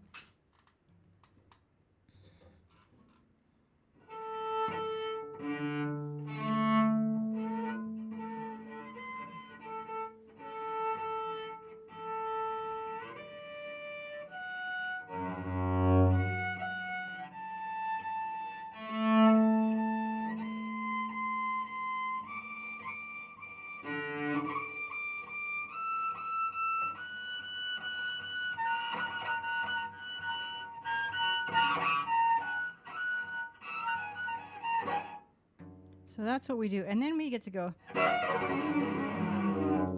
We get to do that. So that'll be fun. Let's work on, let's see. Let's do them together.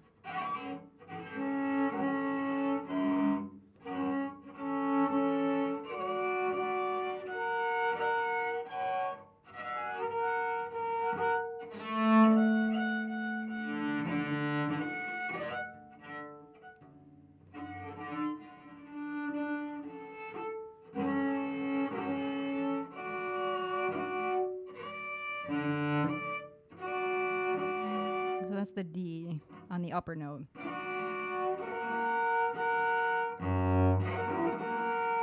It's an F sharp. There's an A on the upper note. I'm gonna have to bow really close to the bridge here too.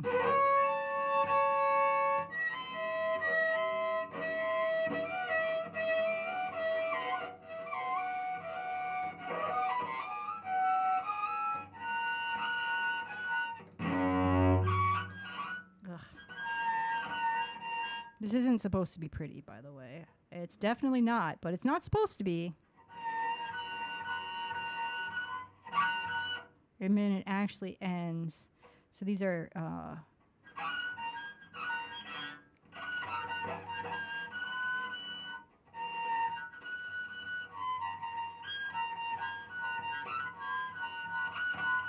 there's some accents here.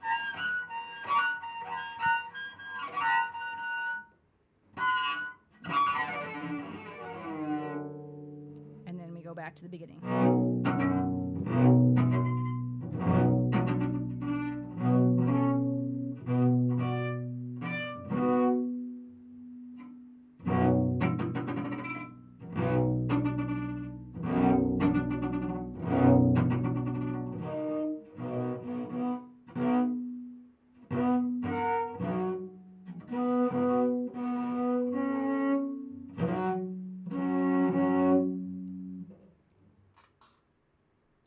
Okay, so what do we have for the rest of this piece? We have more of the sections that we did before, and then we have more harmonics. And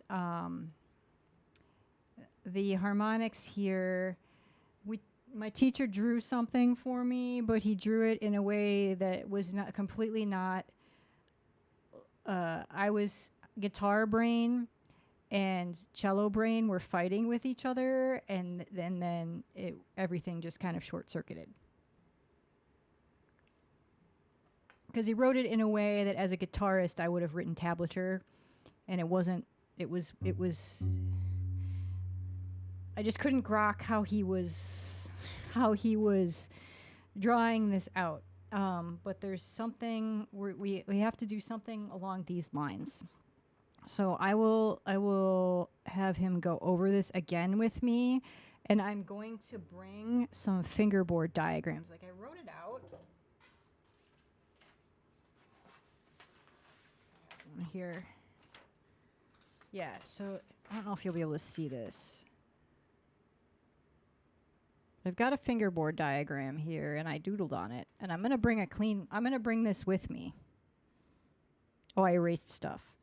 But yeah, I'll bring this with me so I can figure out what he actually means.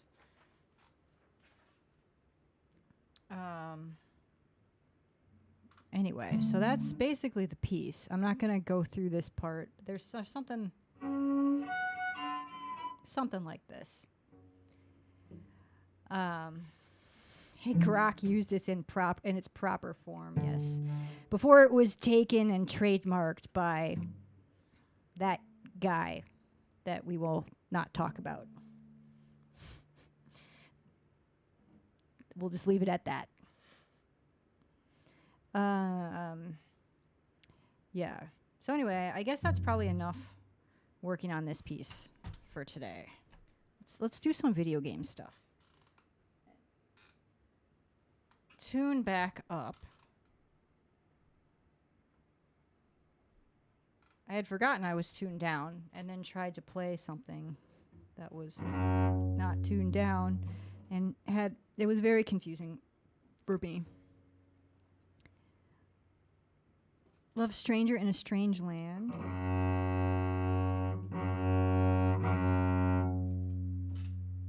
The game, or is that a piece?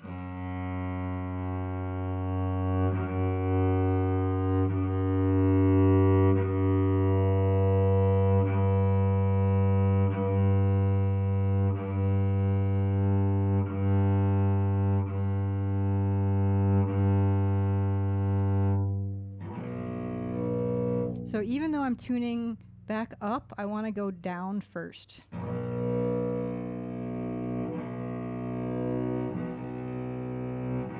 You don't want to just go straight up.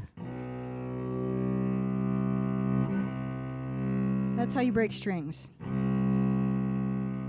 Especially on the violin, the E string. That thing is persnickety.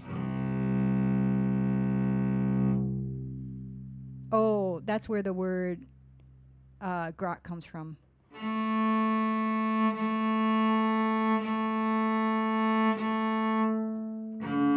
That was the D string.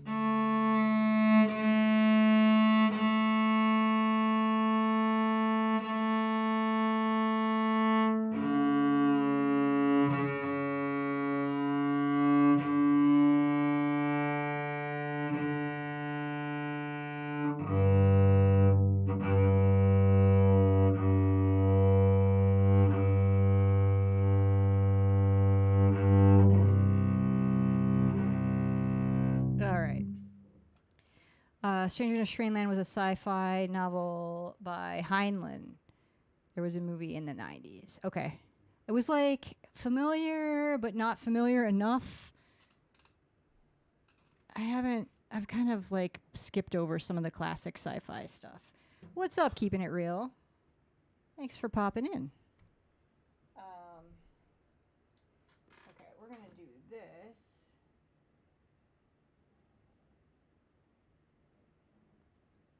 So my point in going back to some video game stuff is, number one, it'll help me with sight reading.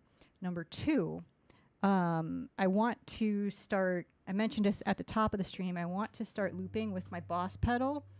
And like I've had it for a long time and I've dabbled with playing with, so there's kind of two tracks that I'm going on right now. I have an improvisation, a violin looper improvisation course that I've been going, like that I started and then stopped going through, and now 4 years later, 3 years later, or whatever, I want to go back to it to work on improv looping. And then kind of the other track that I want to work on is video game music. Because the nice thing about video game music is it's already made for looping, right? Like, because, you know, in a game, you know, a particular part or whatever is going to just keep looping. And then at VGLeadSheets.com, they did a lot of the work for me already. So with VG lead sheets, I have lead sheets to work from that have rehearsal marks already for where the loops are. So my thought was to take a subset of, like, you know, there's like, this is like a, if you go to VGLeadSheets.com and download the PDF, it's like 2,000 pages or something, right? Ridiculous right now. And like most of the video game songs are like 1 page. Some of them are 2, but most of them are just 1 page. So there's a lot of music to work from. So I want to just like take a selection of these and start using that as a sort of work with that to arrange some loops, so that I have some loops to play. Because it's a lot of work, like for my lesson work, to get it's like a lot of work to get a piece like ready for performance, and then I don't do a good job of going back to that stuff. And like, if I say were to want to, you know, do more performance type stuff on stream or out in the world, I kind of just don't have the material for it, right? So, because I'm always just working on, I'm not that interested in, frankly, playing like my Suzuki pieces, my classical Suzuki pieces, like performing them. Like, I did them, they were great, learning stuff, but like I'm not that interested in, you know, whatever. So that was my idea, and I am going to use my electric cello for that, because I don't want to have to buy a pickup for this cello at this time, because pickups are expensive. So anyway,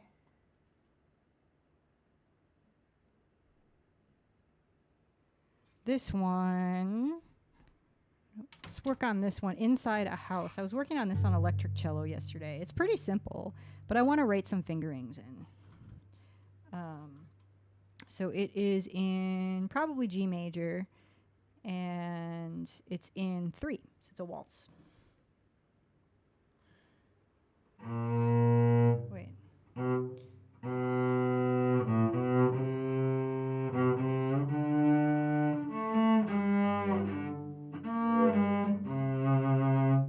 So this one, I want to write in where I shift.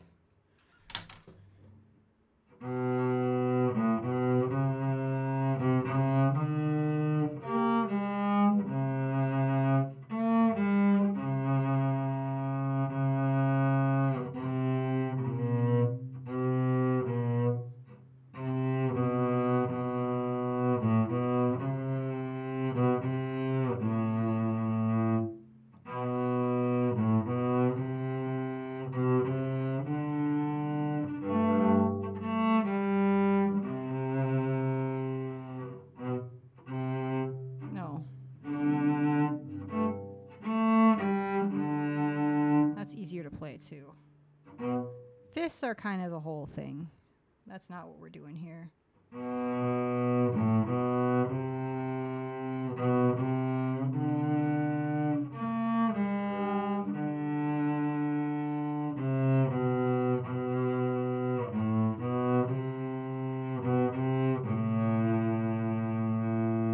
So what do we want to write here?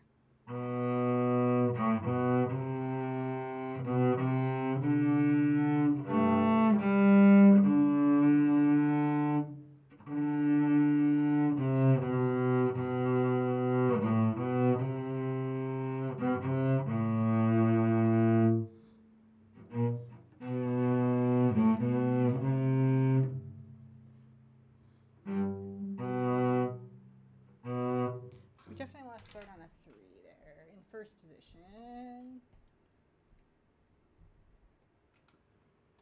Question is, where do we shift?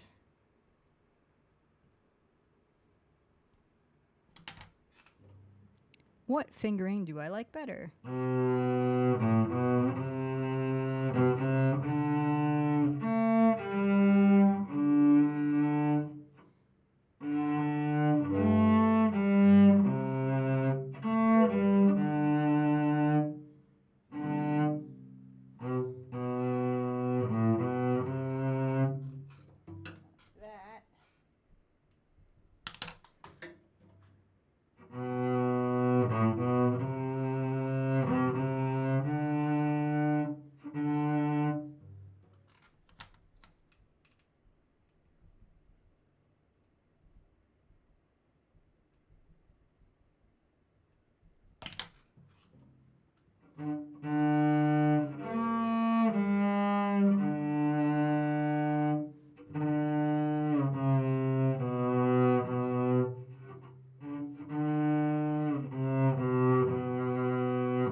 with that. So that's the A loop, and there's a measure of rest, and then it starts again. And then here's the B loop.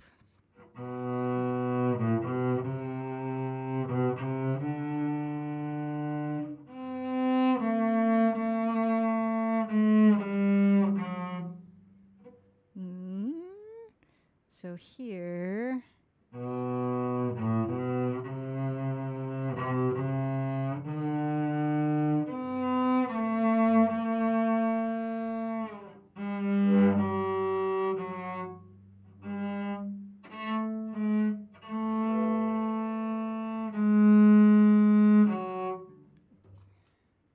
Go from A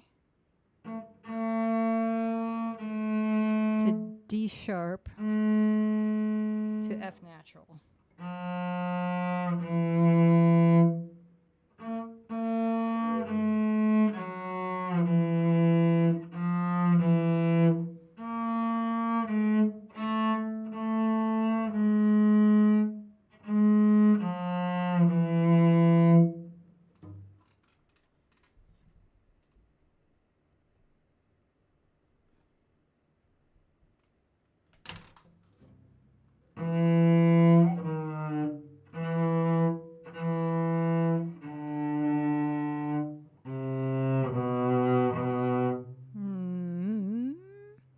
So this is where you have to think about not just what you're playing, but where you're going. And I'm thinking about tone, because I don't want to play an open A here. I don't want to play an open D here.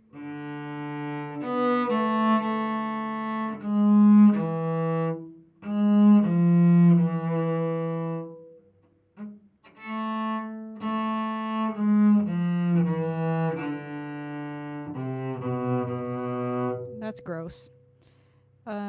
So what do we want to do here?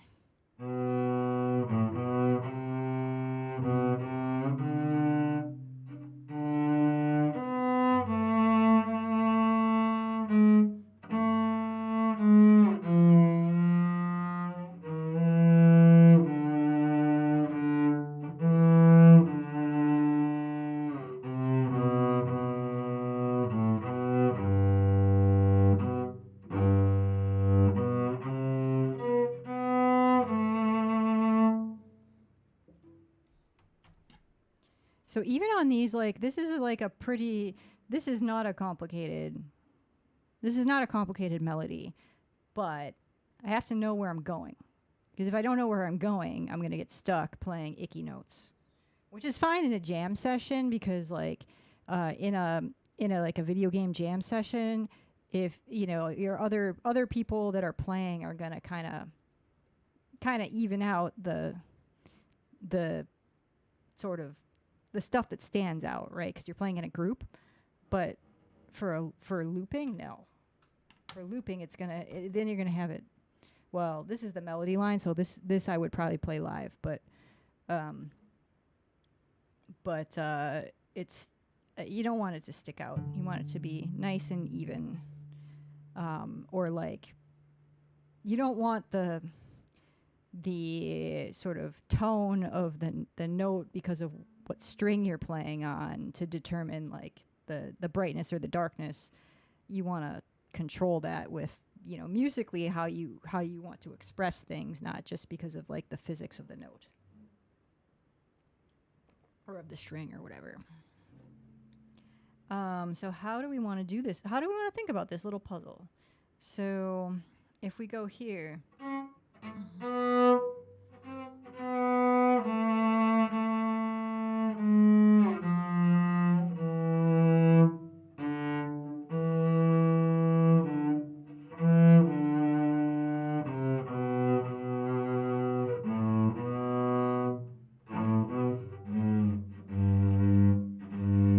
I don't think I'm going to bother going to the C string there.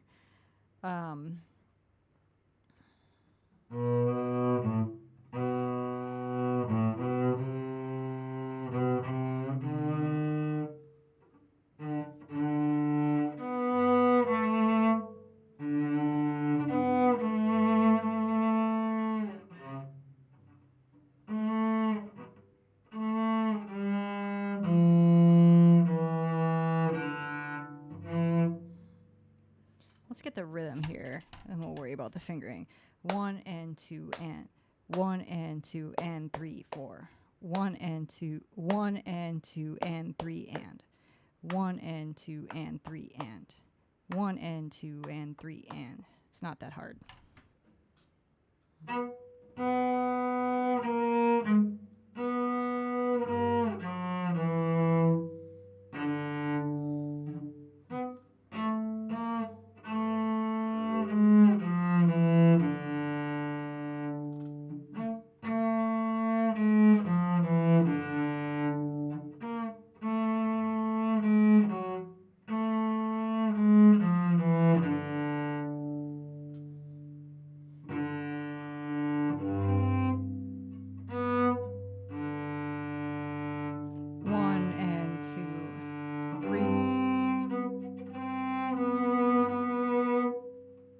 That's a B natural.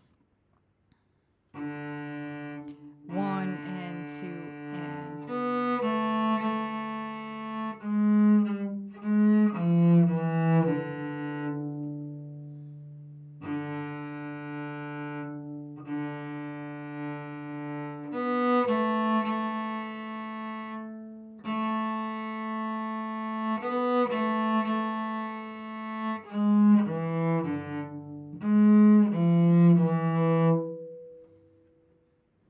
I don't know why I am not getting this, because it's not that hard. Let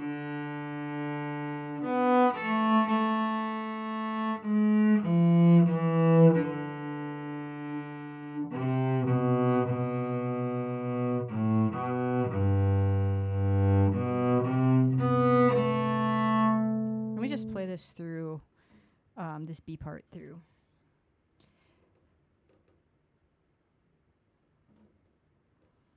Slowly, slowly. It's a 112, so it's not that fast, but it's faster than this.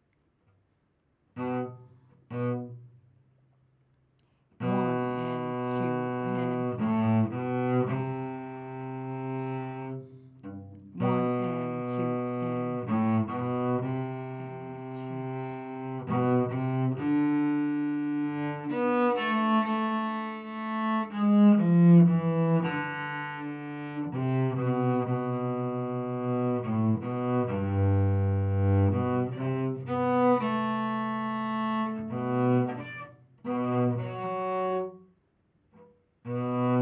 See, there's a fifth right there.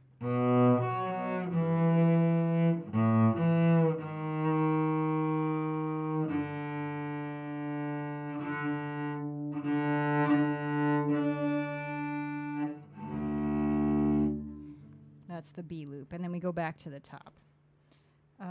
Okay. So let's not worry about fingering again here. Hey, Joe. If I sees you practice, that means I must practice. Well, do the thing. Do the thing. Thanks for stopping in.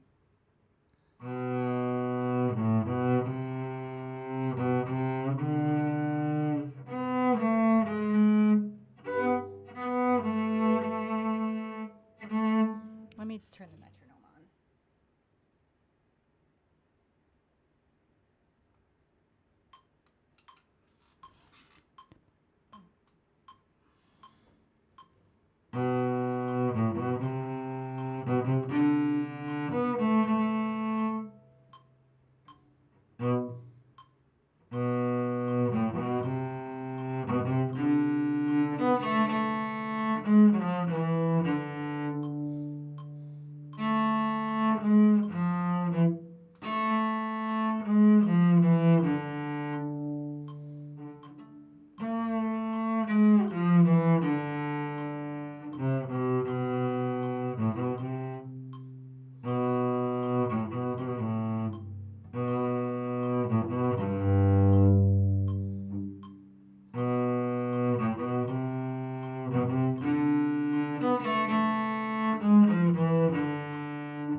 Something is not quite right.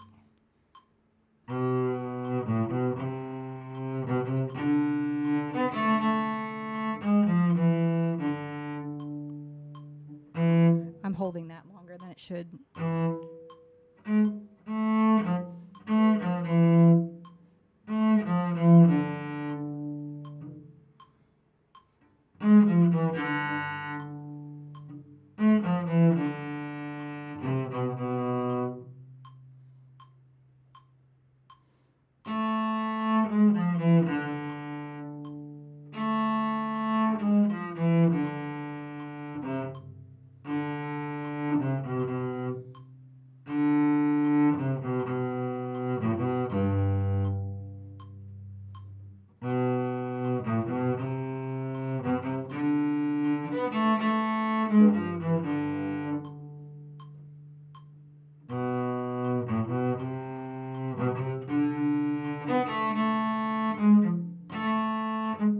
So that D sharp.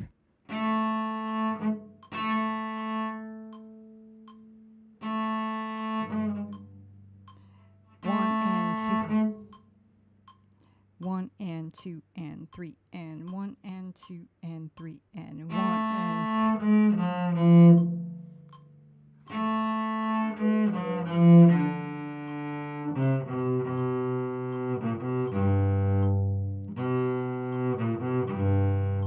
And then that G is also a dotted quarter note. So we go.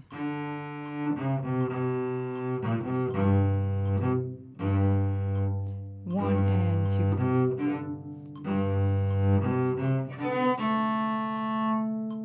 One and two. Oh, that's a.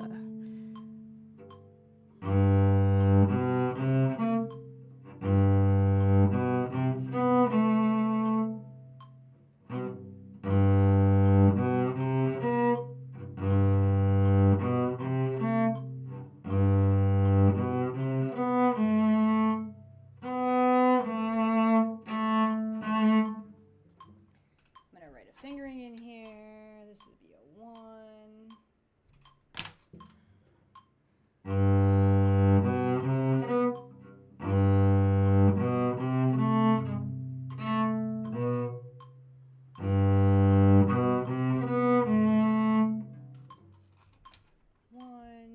One, 4.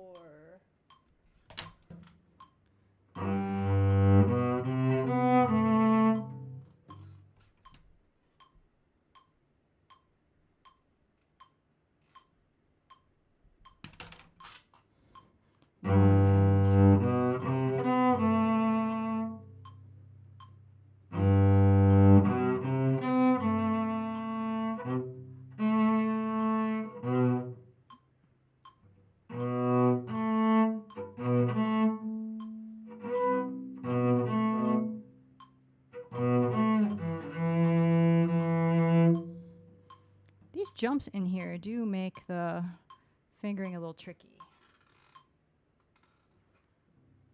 So now we switched from working on the rhythm to working on some fingers here. So if we go back to the beginning of the section.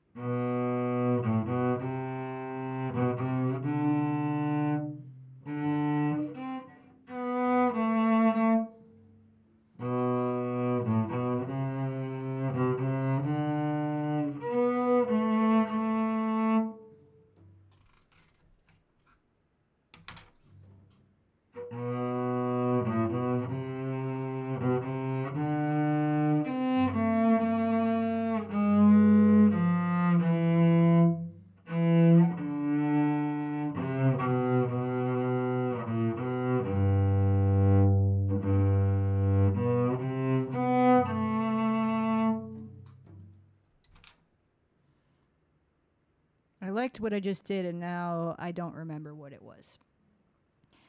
Okay, but I think we shifted here. Yes. That's a 1. And that's 3. 1.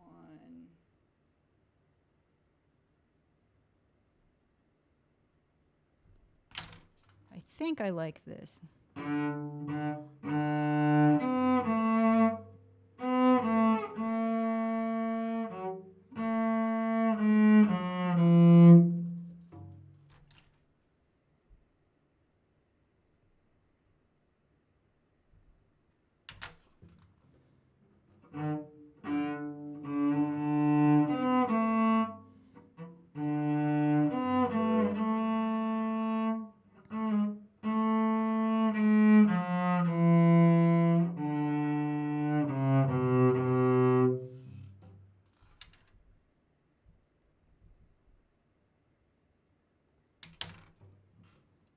I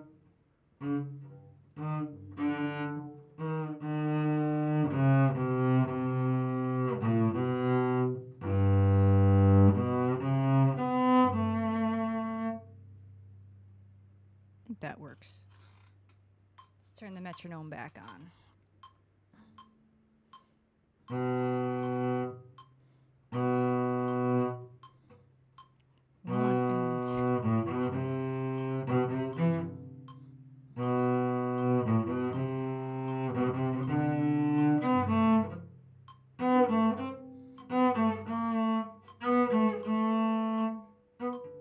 I don't actually like that. Nope. I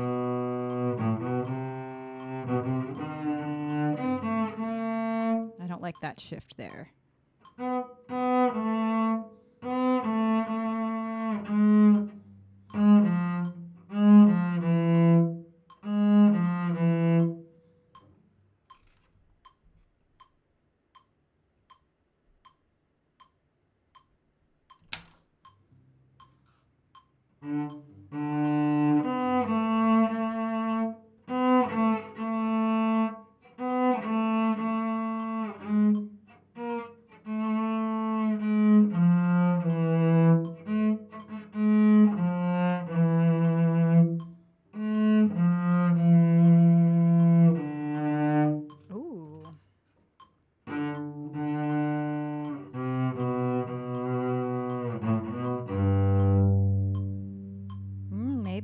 Maybe.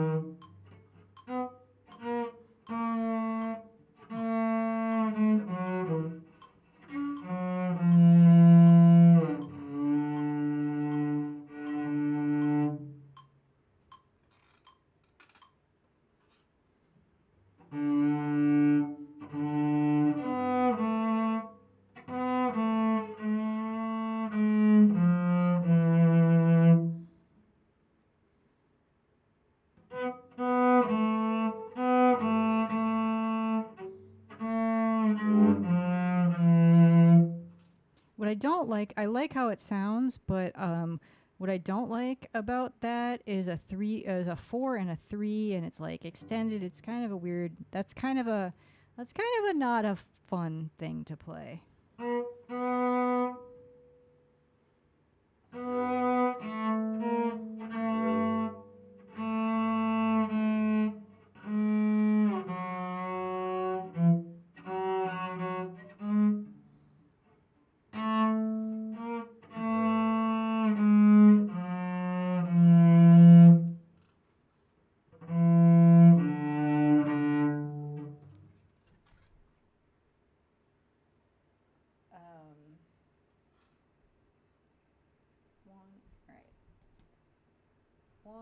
One, 4, 3.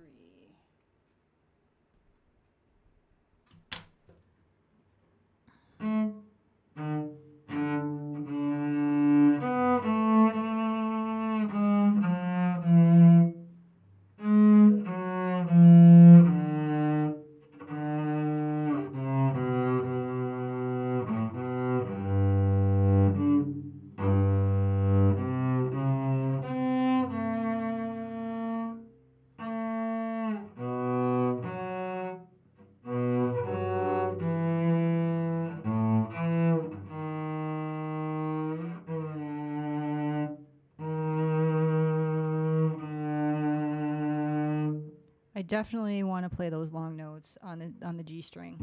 What's up, Luna? Nice to see you.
that's a jump there. That is a jump.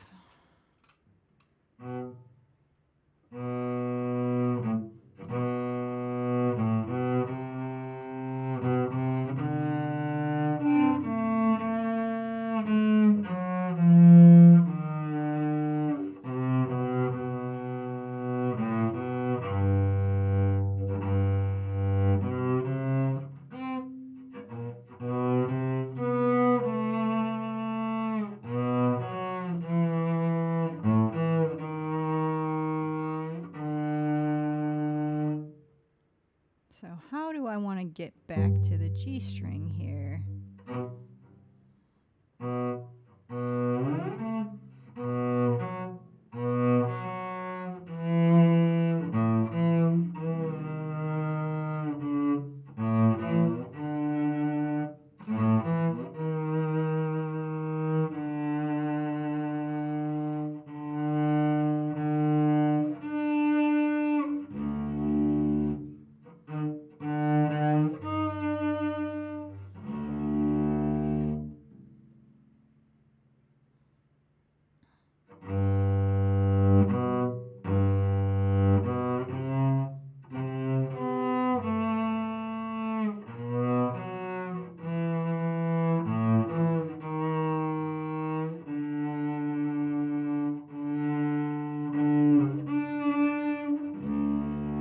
Not like that. That was not good. We want this to be a 1.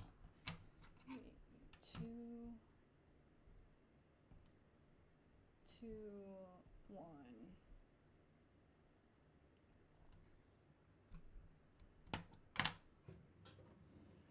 So we go here.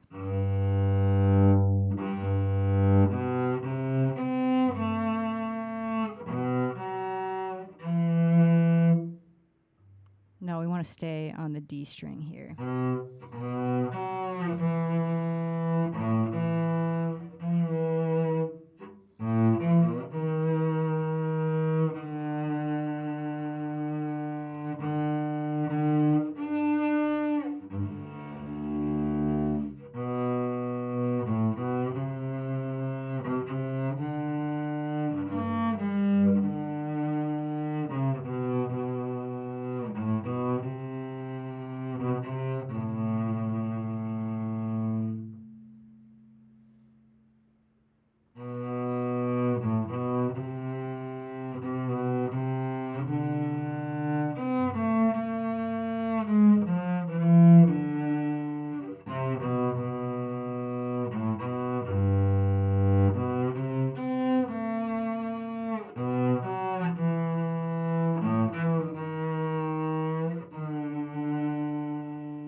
I think I can work with that.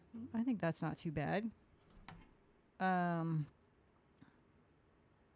want to get this sounding nicer, but I think that's a good run through to have some fingerings, and then I can work with that to figure out what I would do, like how would I build a loop. So I will come back to this one. Bookmark it. Oh, I already did bookmark it. I already did that. Look at me. Look at me go.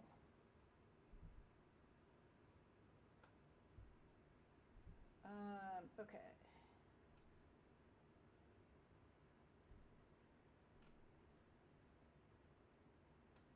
I had a few, I don't know. I got to pull up my notes. Hang on here.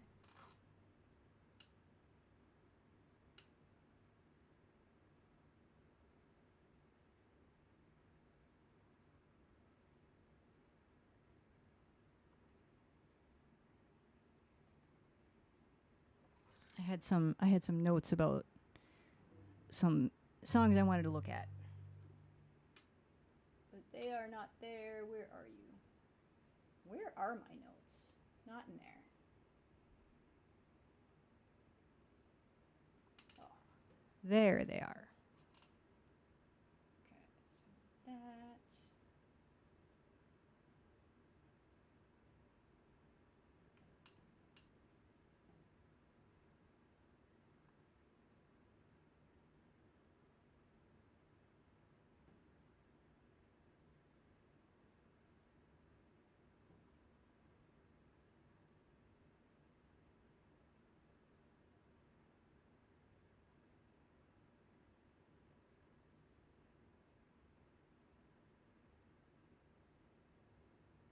I have a lot of notes. They're in here somewhere.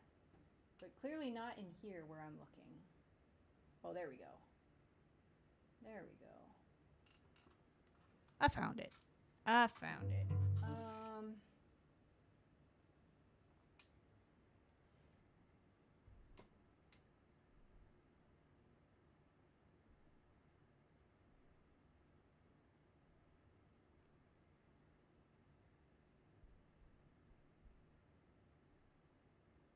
I had fingerings for this one, but not here. Okay. Kakariko Village from The Legend of Zelda: A Link to the Past. We got 2 flats and it's in 6/8 time. So maybe let's not do 6/8 time yet.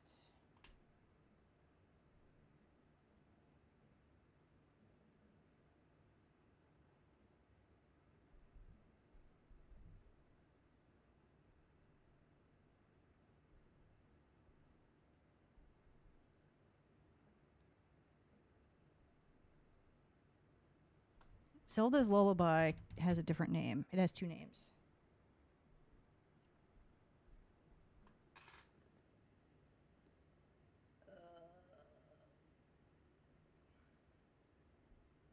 I don't remember what the other name is. Does anybody in chat remember what the other name in VG lead sheets is for Zelda's Lullaby? I know it's in here.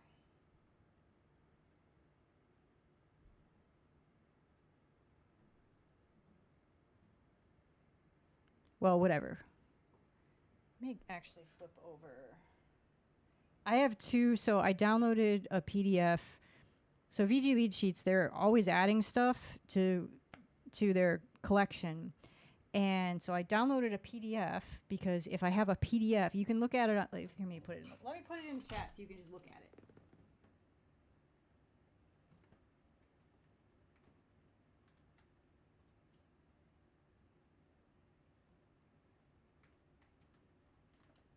Put it in both chats. So it didn't hyperlink on YouTube because I didn't type all the things. But anyway, maybe the melody of the royal family. Oh, jeez.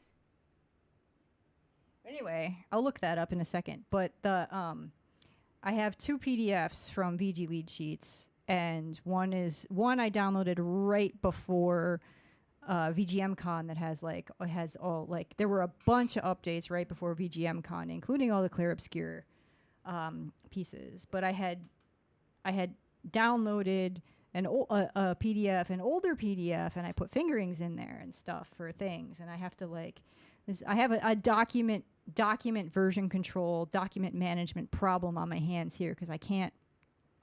If I want to write fingerings in and keep them. It's a whole thing because I can't just pull up VG lead sheets on the website because I can't write on it. I can't save it. So I have to download the PDF. And then when there's updates, then I have to transfer all my fingering into the new PDF. It's a whole thing. I don't know. I got to figure out how to manage this in Fourscore. And Fourscore is the thing that I use, the program, the app that I use for the sheet music. Famish Falling says Melody of the Royal Family. Okay, yeah. We got 2 for Melody of the Royal Family, so I'm gonna trust both of you. I just gotta search for it. I've got my other PDF that I'm looking for. Is what I'm. So I know I put some of the Zelda stuff. I already have fingerings for.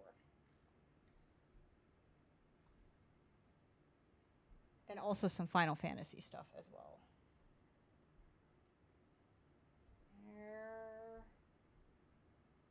There we go.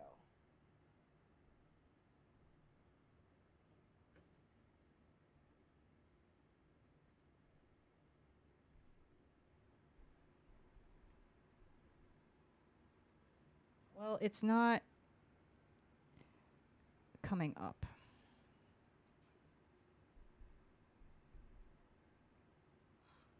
It's not coming up with Royal Family. I'm not going to be able to tell just from looking at it. Like just looking at the sheet music, I'm not going to be able to tell if that's what I want. I'll probably be able to tell if it's not what I want, but I might not be able to tell if it is the one that I actually do want.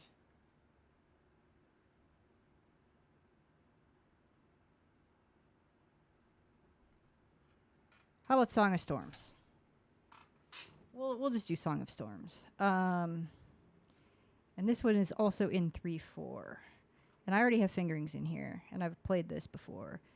One of the challenges also with VG lead sheets, like it's a great resource, but like as a bowed string player, then I gotta go in, and I'm sure this is true for like, you know, people that play brass and woodwind, you know, people that play blowy instruments, they might want to write in where, you know, a reminder of where to take a breath or something like that. But I got fingerings to deal with, and I also have like bowings to deal with.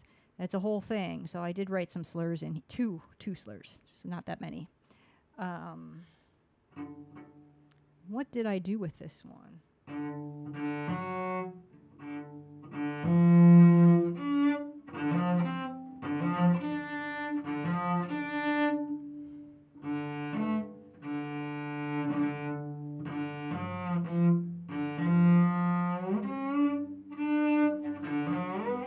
That's not, this is too, well, it's not that fast.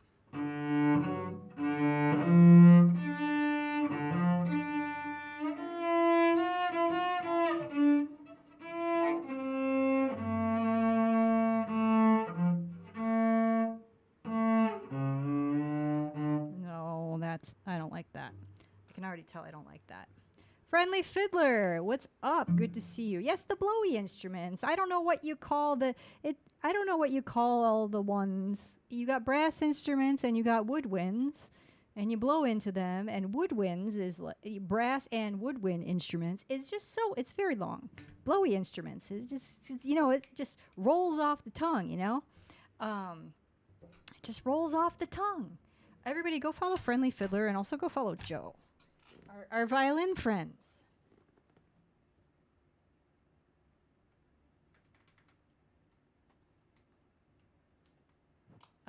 Friendly Fiddler plays an NS Design electric violin as well as an acoustic violin. We are NS Design friends.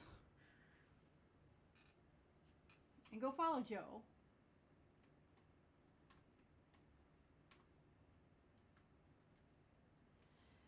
I'm good.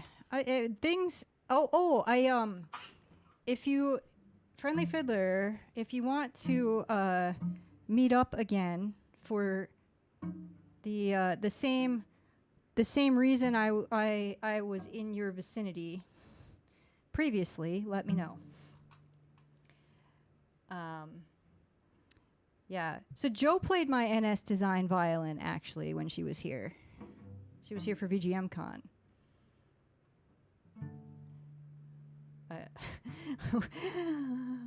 We did the thing. I am heading down. I will get you the info. I'm not sure about my schedule. But I will be down there for the thing. And I will be around. Working on the schedule. I am unencumbered on the schedule front, unlike I used to be encumbered on the schedule front. I'm on my own schedule these days. So the way that so I'm not I may or may not be doing things in the exact same way that I did them last year. I guess I'm trying to figure out what I want to do. I've got more freedom. I've more freedom to see friends. Anyway.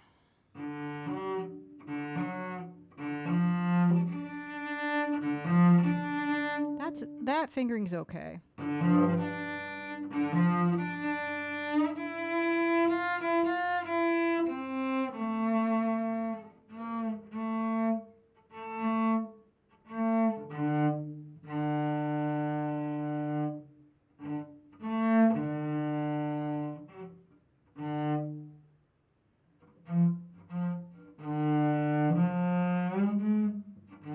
So here is where I don't know the fingerboard that great. Up when we get into some of the up into fourth position and beyond where the notes are, I gotta sound them out.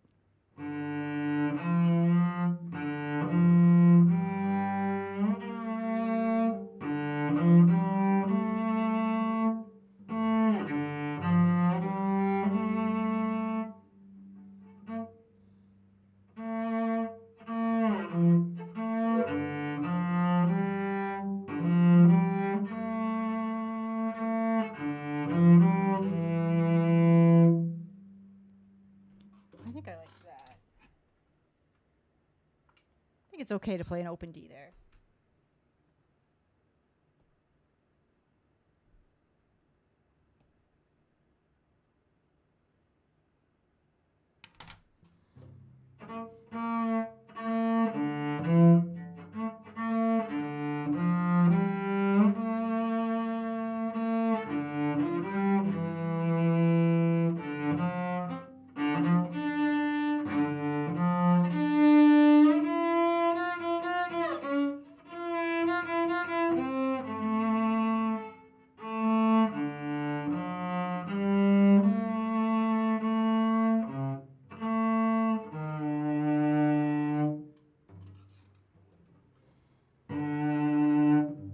Play that at 2 and do a replacement finger.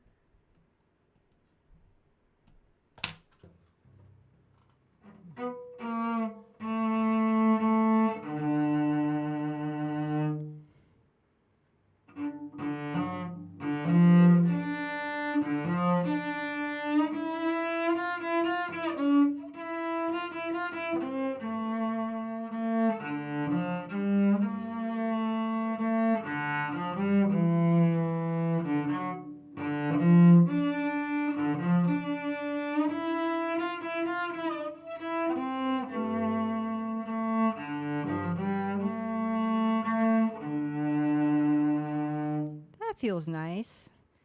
That feels nice. So here on a loop, so I've got the chords. Meow meow.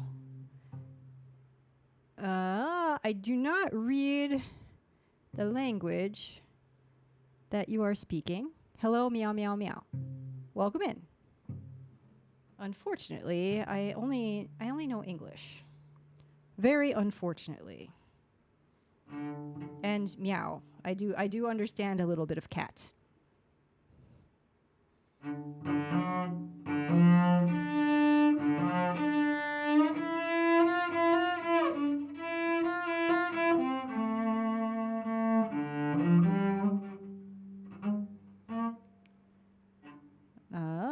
What did I want to do here?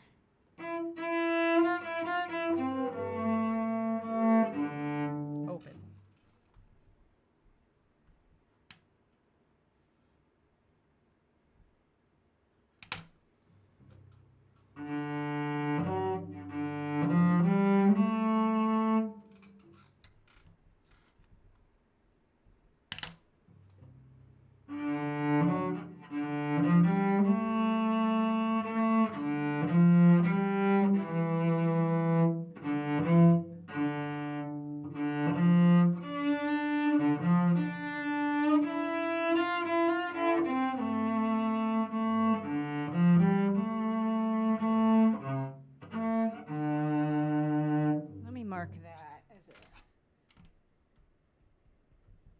String, so I don't forget that.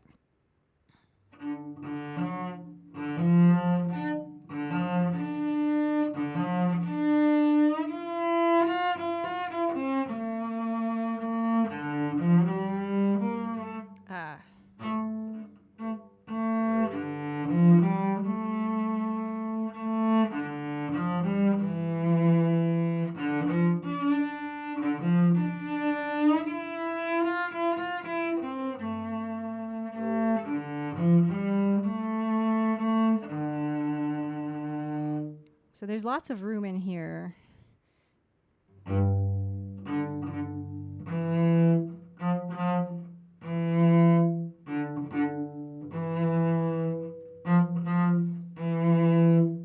that's kind of the thing to do. I think that's kind of the thing for the looping.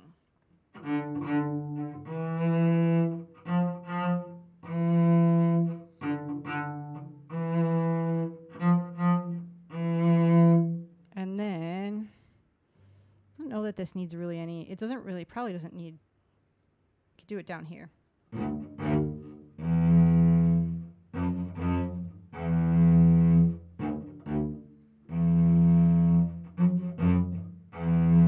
Which is probably what I want to do so that if I'm just looping on cello, I probably want to kind of use a different octave range if I can, so that it separates the sounds, because like in the violin looping course that I started, one thing that the instructor talks about is varying, like, especially if you're, because it's looping with just violin. So one thing that you need to be kind of cautious of is having different types of sounds in the loop, because if you're just all like, you know, bowed, arco bowed notes and they're all in the same register, then it can kind of get muddy and blend together. You want some separation of the sound, whether that be separation by octave or separation by arco versus pizzicato, or maybe, you know, like sound effects, like that kind of stuff, or that sort of thing. Or I don't know how to chop, but some people chop or whatever. So that's a thing that I'm kind of thinking about. See, Friendly Fiddler says, the music from this game brings me so much nostalgia. Yeah. I definitely played, I played all of Ocarina of Time. I have beaten Ocarina of Time, and I think I actually so I'm going to admit something. A lot of the games that I played on mute because I was DJing for myself. I was playing my own CDs. So I am a DJ these days, but sort of, but a rusty DJ. So I do kind of admit to playing a lot of games without the music, but I definitely played this game with the music going. So I know a lot of the music from Ocarina of Time. So anyway, let's do one more and then we'll raid out. We're gonna raid out to one of the places I mod. That's what we're gonna do. They're both on. Two of them are online, so we'll see. We'll see what chat is in the mood for.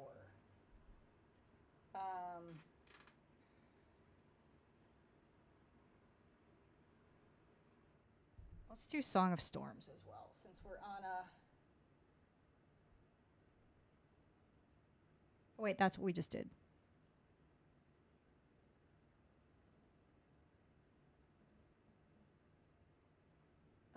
Let's go to Final Fantasy, actually. Because I have a bunch of fingerings for that stuff. I want to think about a little bit of how I might want to loop that.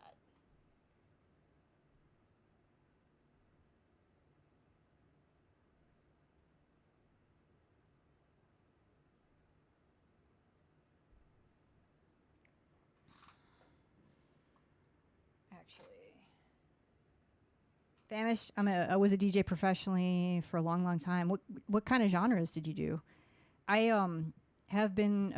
I was a radio DJ in college. I had a podcast, so that was radio style, but online. And I learned how to mix later. So I was doing like a lot of goth industrial dark wave type related sort of things. And then I got busy with other things. So I'm trying to get back to it. Trying unsuccessfully to get back to it. Now it's not a time problem. It's a getting my ducks in a row problem. But I bought I'm moving from record box to virtual DJ because it's a whole thing. Rekordbox no longer supports, if I want to upgrade to Rekordbox 7, they no longer support my XDJ-RR controller. And I got annoyed, and then I was like, well, whatever. I don't want to rent my software. Thank you very much, Pioneer. And so I went to Virtual DJ, where I could buy a lifetime license, and lots of friends use Virtual DJ, so I can get help if I need it. What was I doing here? This one might be a good one for a loop. On Our Way from Final Fantasy VII. And I have fingerings and bowings written in here. Let's just play it through, and then we'll rate out. Let's see. Famished Falling says, did it all. Corporate, weddings, lots of dark wave industrial goth too. Nice. Nice. Very nice. Yeah, I've done a couple weddings for friends, but like not more of where I was attending the wedding, but I was also doing the music, so I wasn't like, it was more of like I just constructed a playlist and kind of had to babysit the music. Okay, so On Our Way.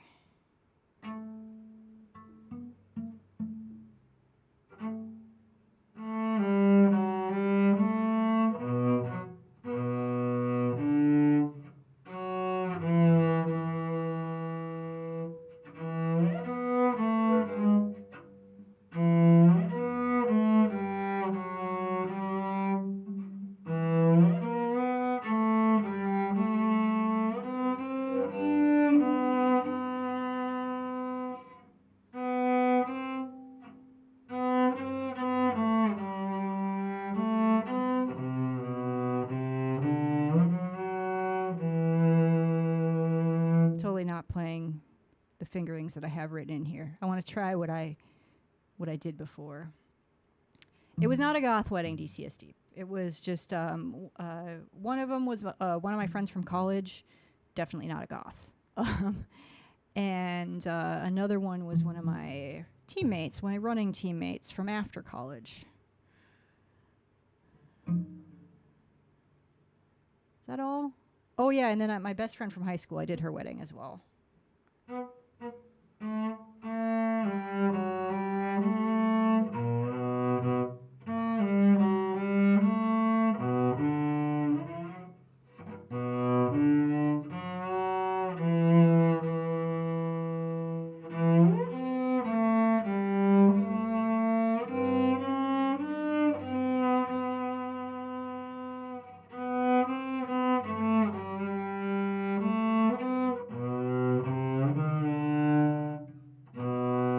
So here, I've got this one written in.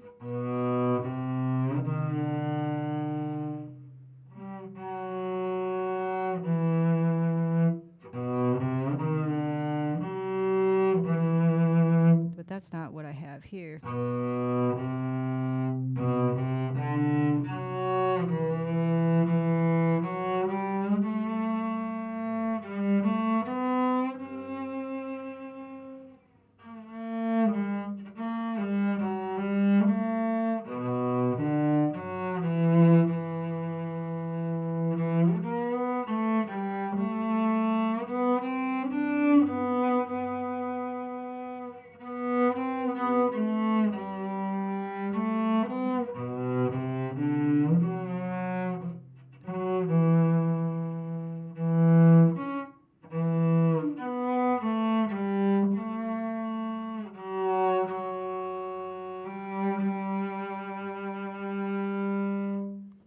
Okay. Those are some pretty nice fingerings. I like that. So now that's the A section. And then the B section. Oh, we got an F sharp.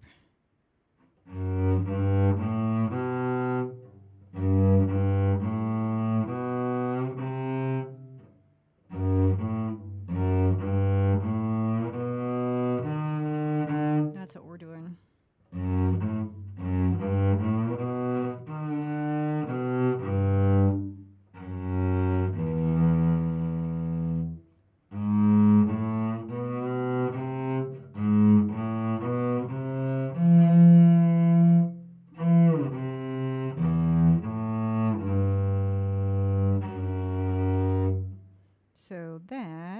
do that again. Let's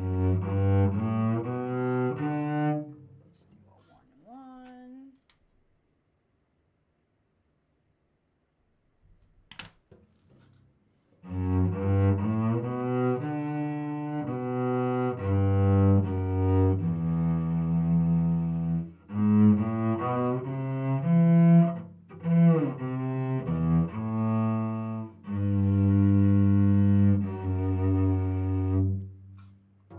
I like that on the C string.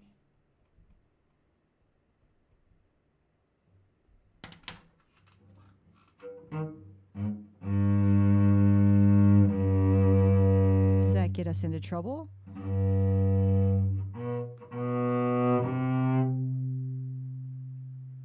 No, it does not.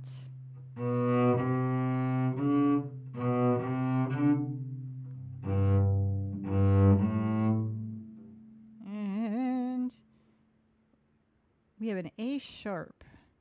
So that's a B flat. So here.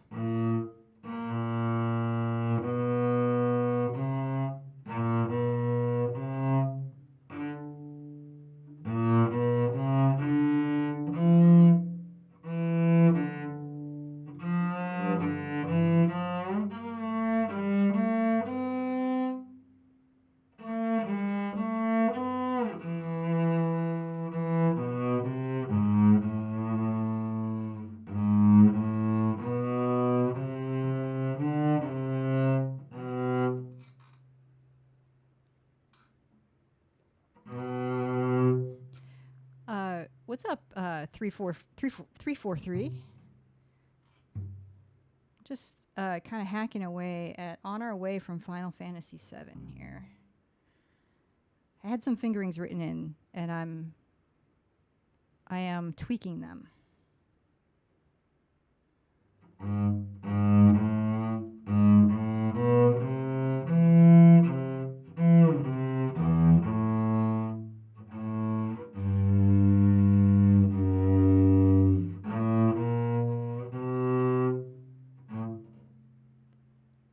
Do you play Vaughn?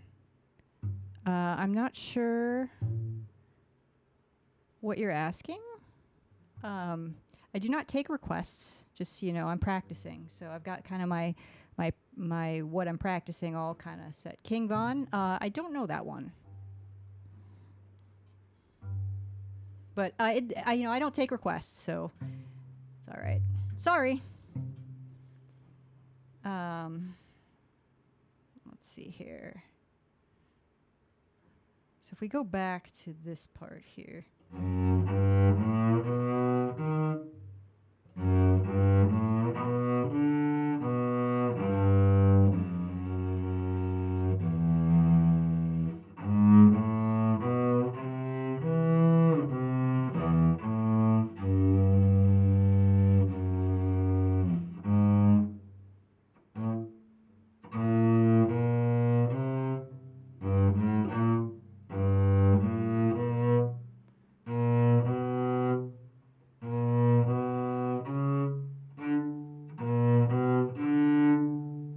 So here we've got, this is I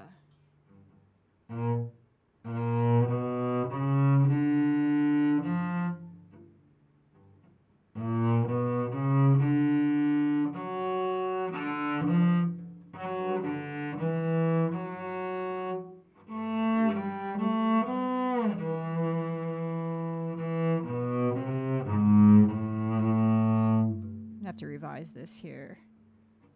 So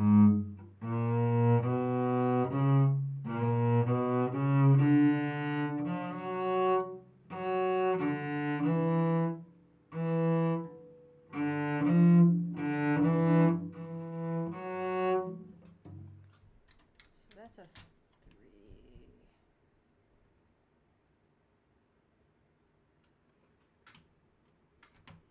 Whammy says you practice enough for the both of us dedication. You know, I'm trying. I've been playing cello for almost 6 years. It'll be 6 years next month. So I'm an intermediate level cellist. Trying to get good.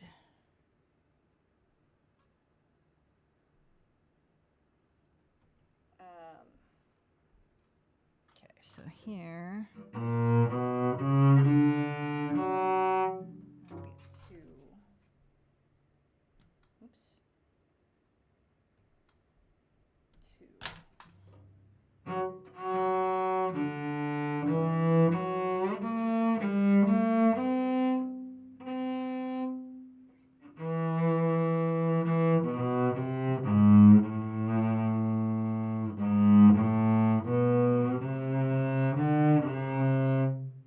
And then we have a double stop here.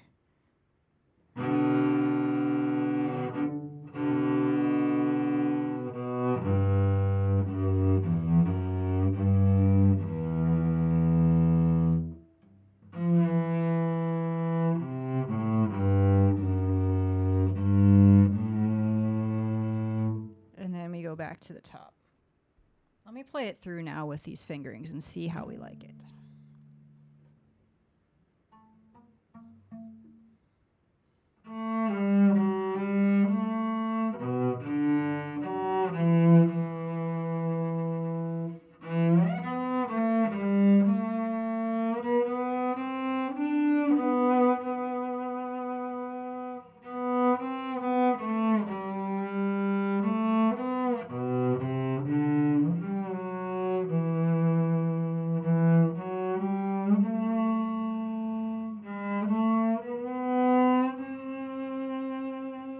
I didn't mean to stay on the D string there. Let's see here. Let's do that again. Let's just go from the top. Ari Dev, welcome in. Good decision to switch to Linux. Yep, I'm on Debian. Welcome to the club, original. Cool. Yeah, I had Windows 10 on this thing, and I bought this. So here, the whole spiel is I bought this laptop in 2021. I think right around or right before the Apple Silicon Macs came out, and I was running a really old, it's still kicking, an 11-year-old now, 12-year-old iMac, and it couldn't handle this. It could barely handle streaming, so I needed to upgrade. So like, I ended up buying a PC, which I wasn't happy about, and it had Windows 10 on it, and I was like, well, whatever. It's fine, and it's been fine, but Microsoft kind of stinks, and I'm not interested in upgrading to Windows 11. So I was like, all right, let's go back to Linux. I have some Linux experience in my background through formal schooling and running it as a desktop and as a work machine and stuff like that. But it's been like 15 years, so I got Debian up and running. It was a whole thing. With it's dual booted with Ubuntu Studio. Ubuntu Studio I had problems with. I was like, oh, let's try Debian, and now things are happy on Debian. And I need to the next things you didn't ask, but you mentioned Linux, so I'm sure you're interested. My next things on my to-do list, I need to get I'm gonna take a snapshot, a system snapshot, and then I'm going to configure my Stream Deck and get that up and running. And then I need to install a text expander. Espanso is what I'm going to use. Anyway, that's the spiel. That's the situation. Okay, so I'm going to run through this, and then we're going to rate out. That's what we're going to do.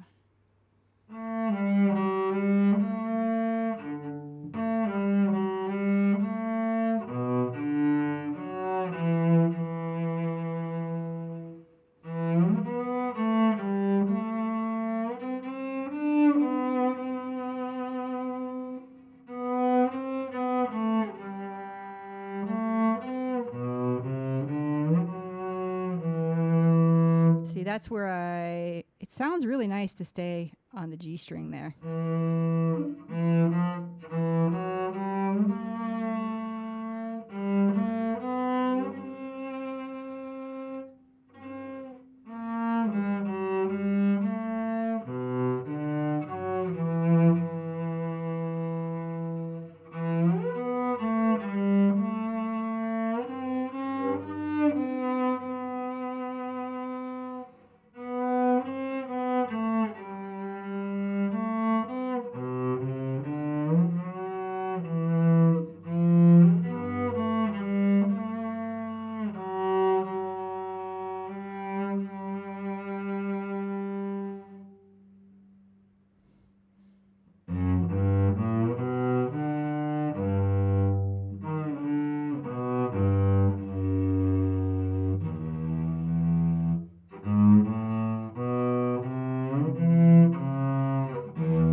see. AriDev says, I use Manjaro and sometimes Cache OS, seldom so. Many years I've used Windows too. Sometimes I need it. I do SL5 Aura most at Linux, seldom at Windows, sometimes Ubuntu too. Yeah. My sister also plays cello. Nice. Nice. Cool. Well, it's nice to meet you. It's always, you know, I've gotten it was since I've mentioned Linux in the stream title. I've met a bunch of Linux friends, so that's cool. I like that. I like it. Linux friends and cello friends. That's a good combination, I think. So anyway, so Whammy, I'll probably see you. I'll see you over at the other place. And Famish Falling, thanks for hanging out as well. I'm going to say goodbye to both of you and anybody else on YouTube. On Twitch, we're going to raid out, and I'm going to Twitch. We got a DJ and a musician. Do you want which would you prefer? And we will then do that. That's what we will do. Yeah, it's good to see you too, Friendly Fiddler. It's been a minute, so yeah. I hope. Yeah, we'll talk more. We'll talk more.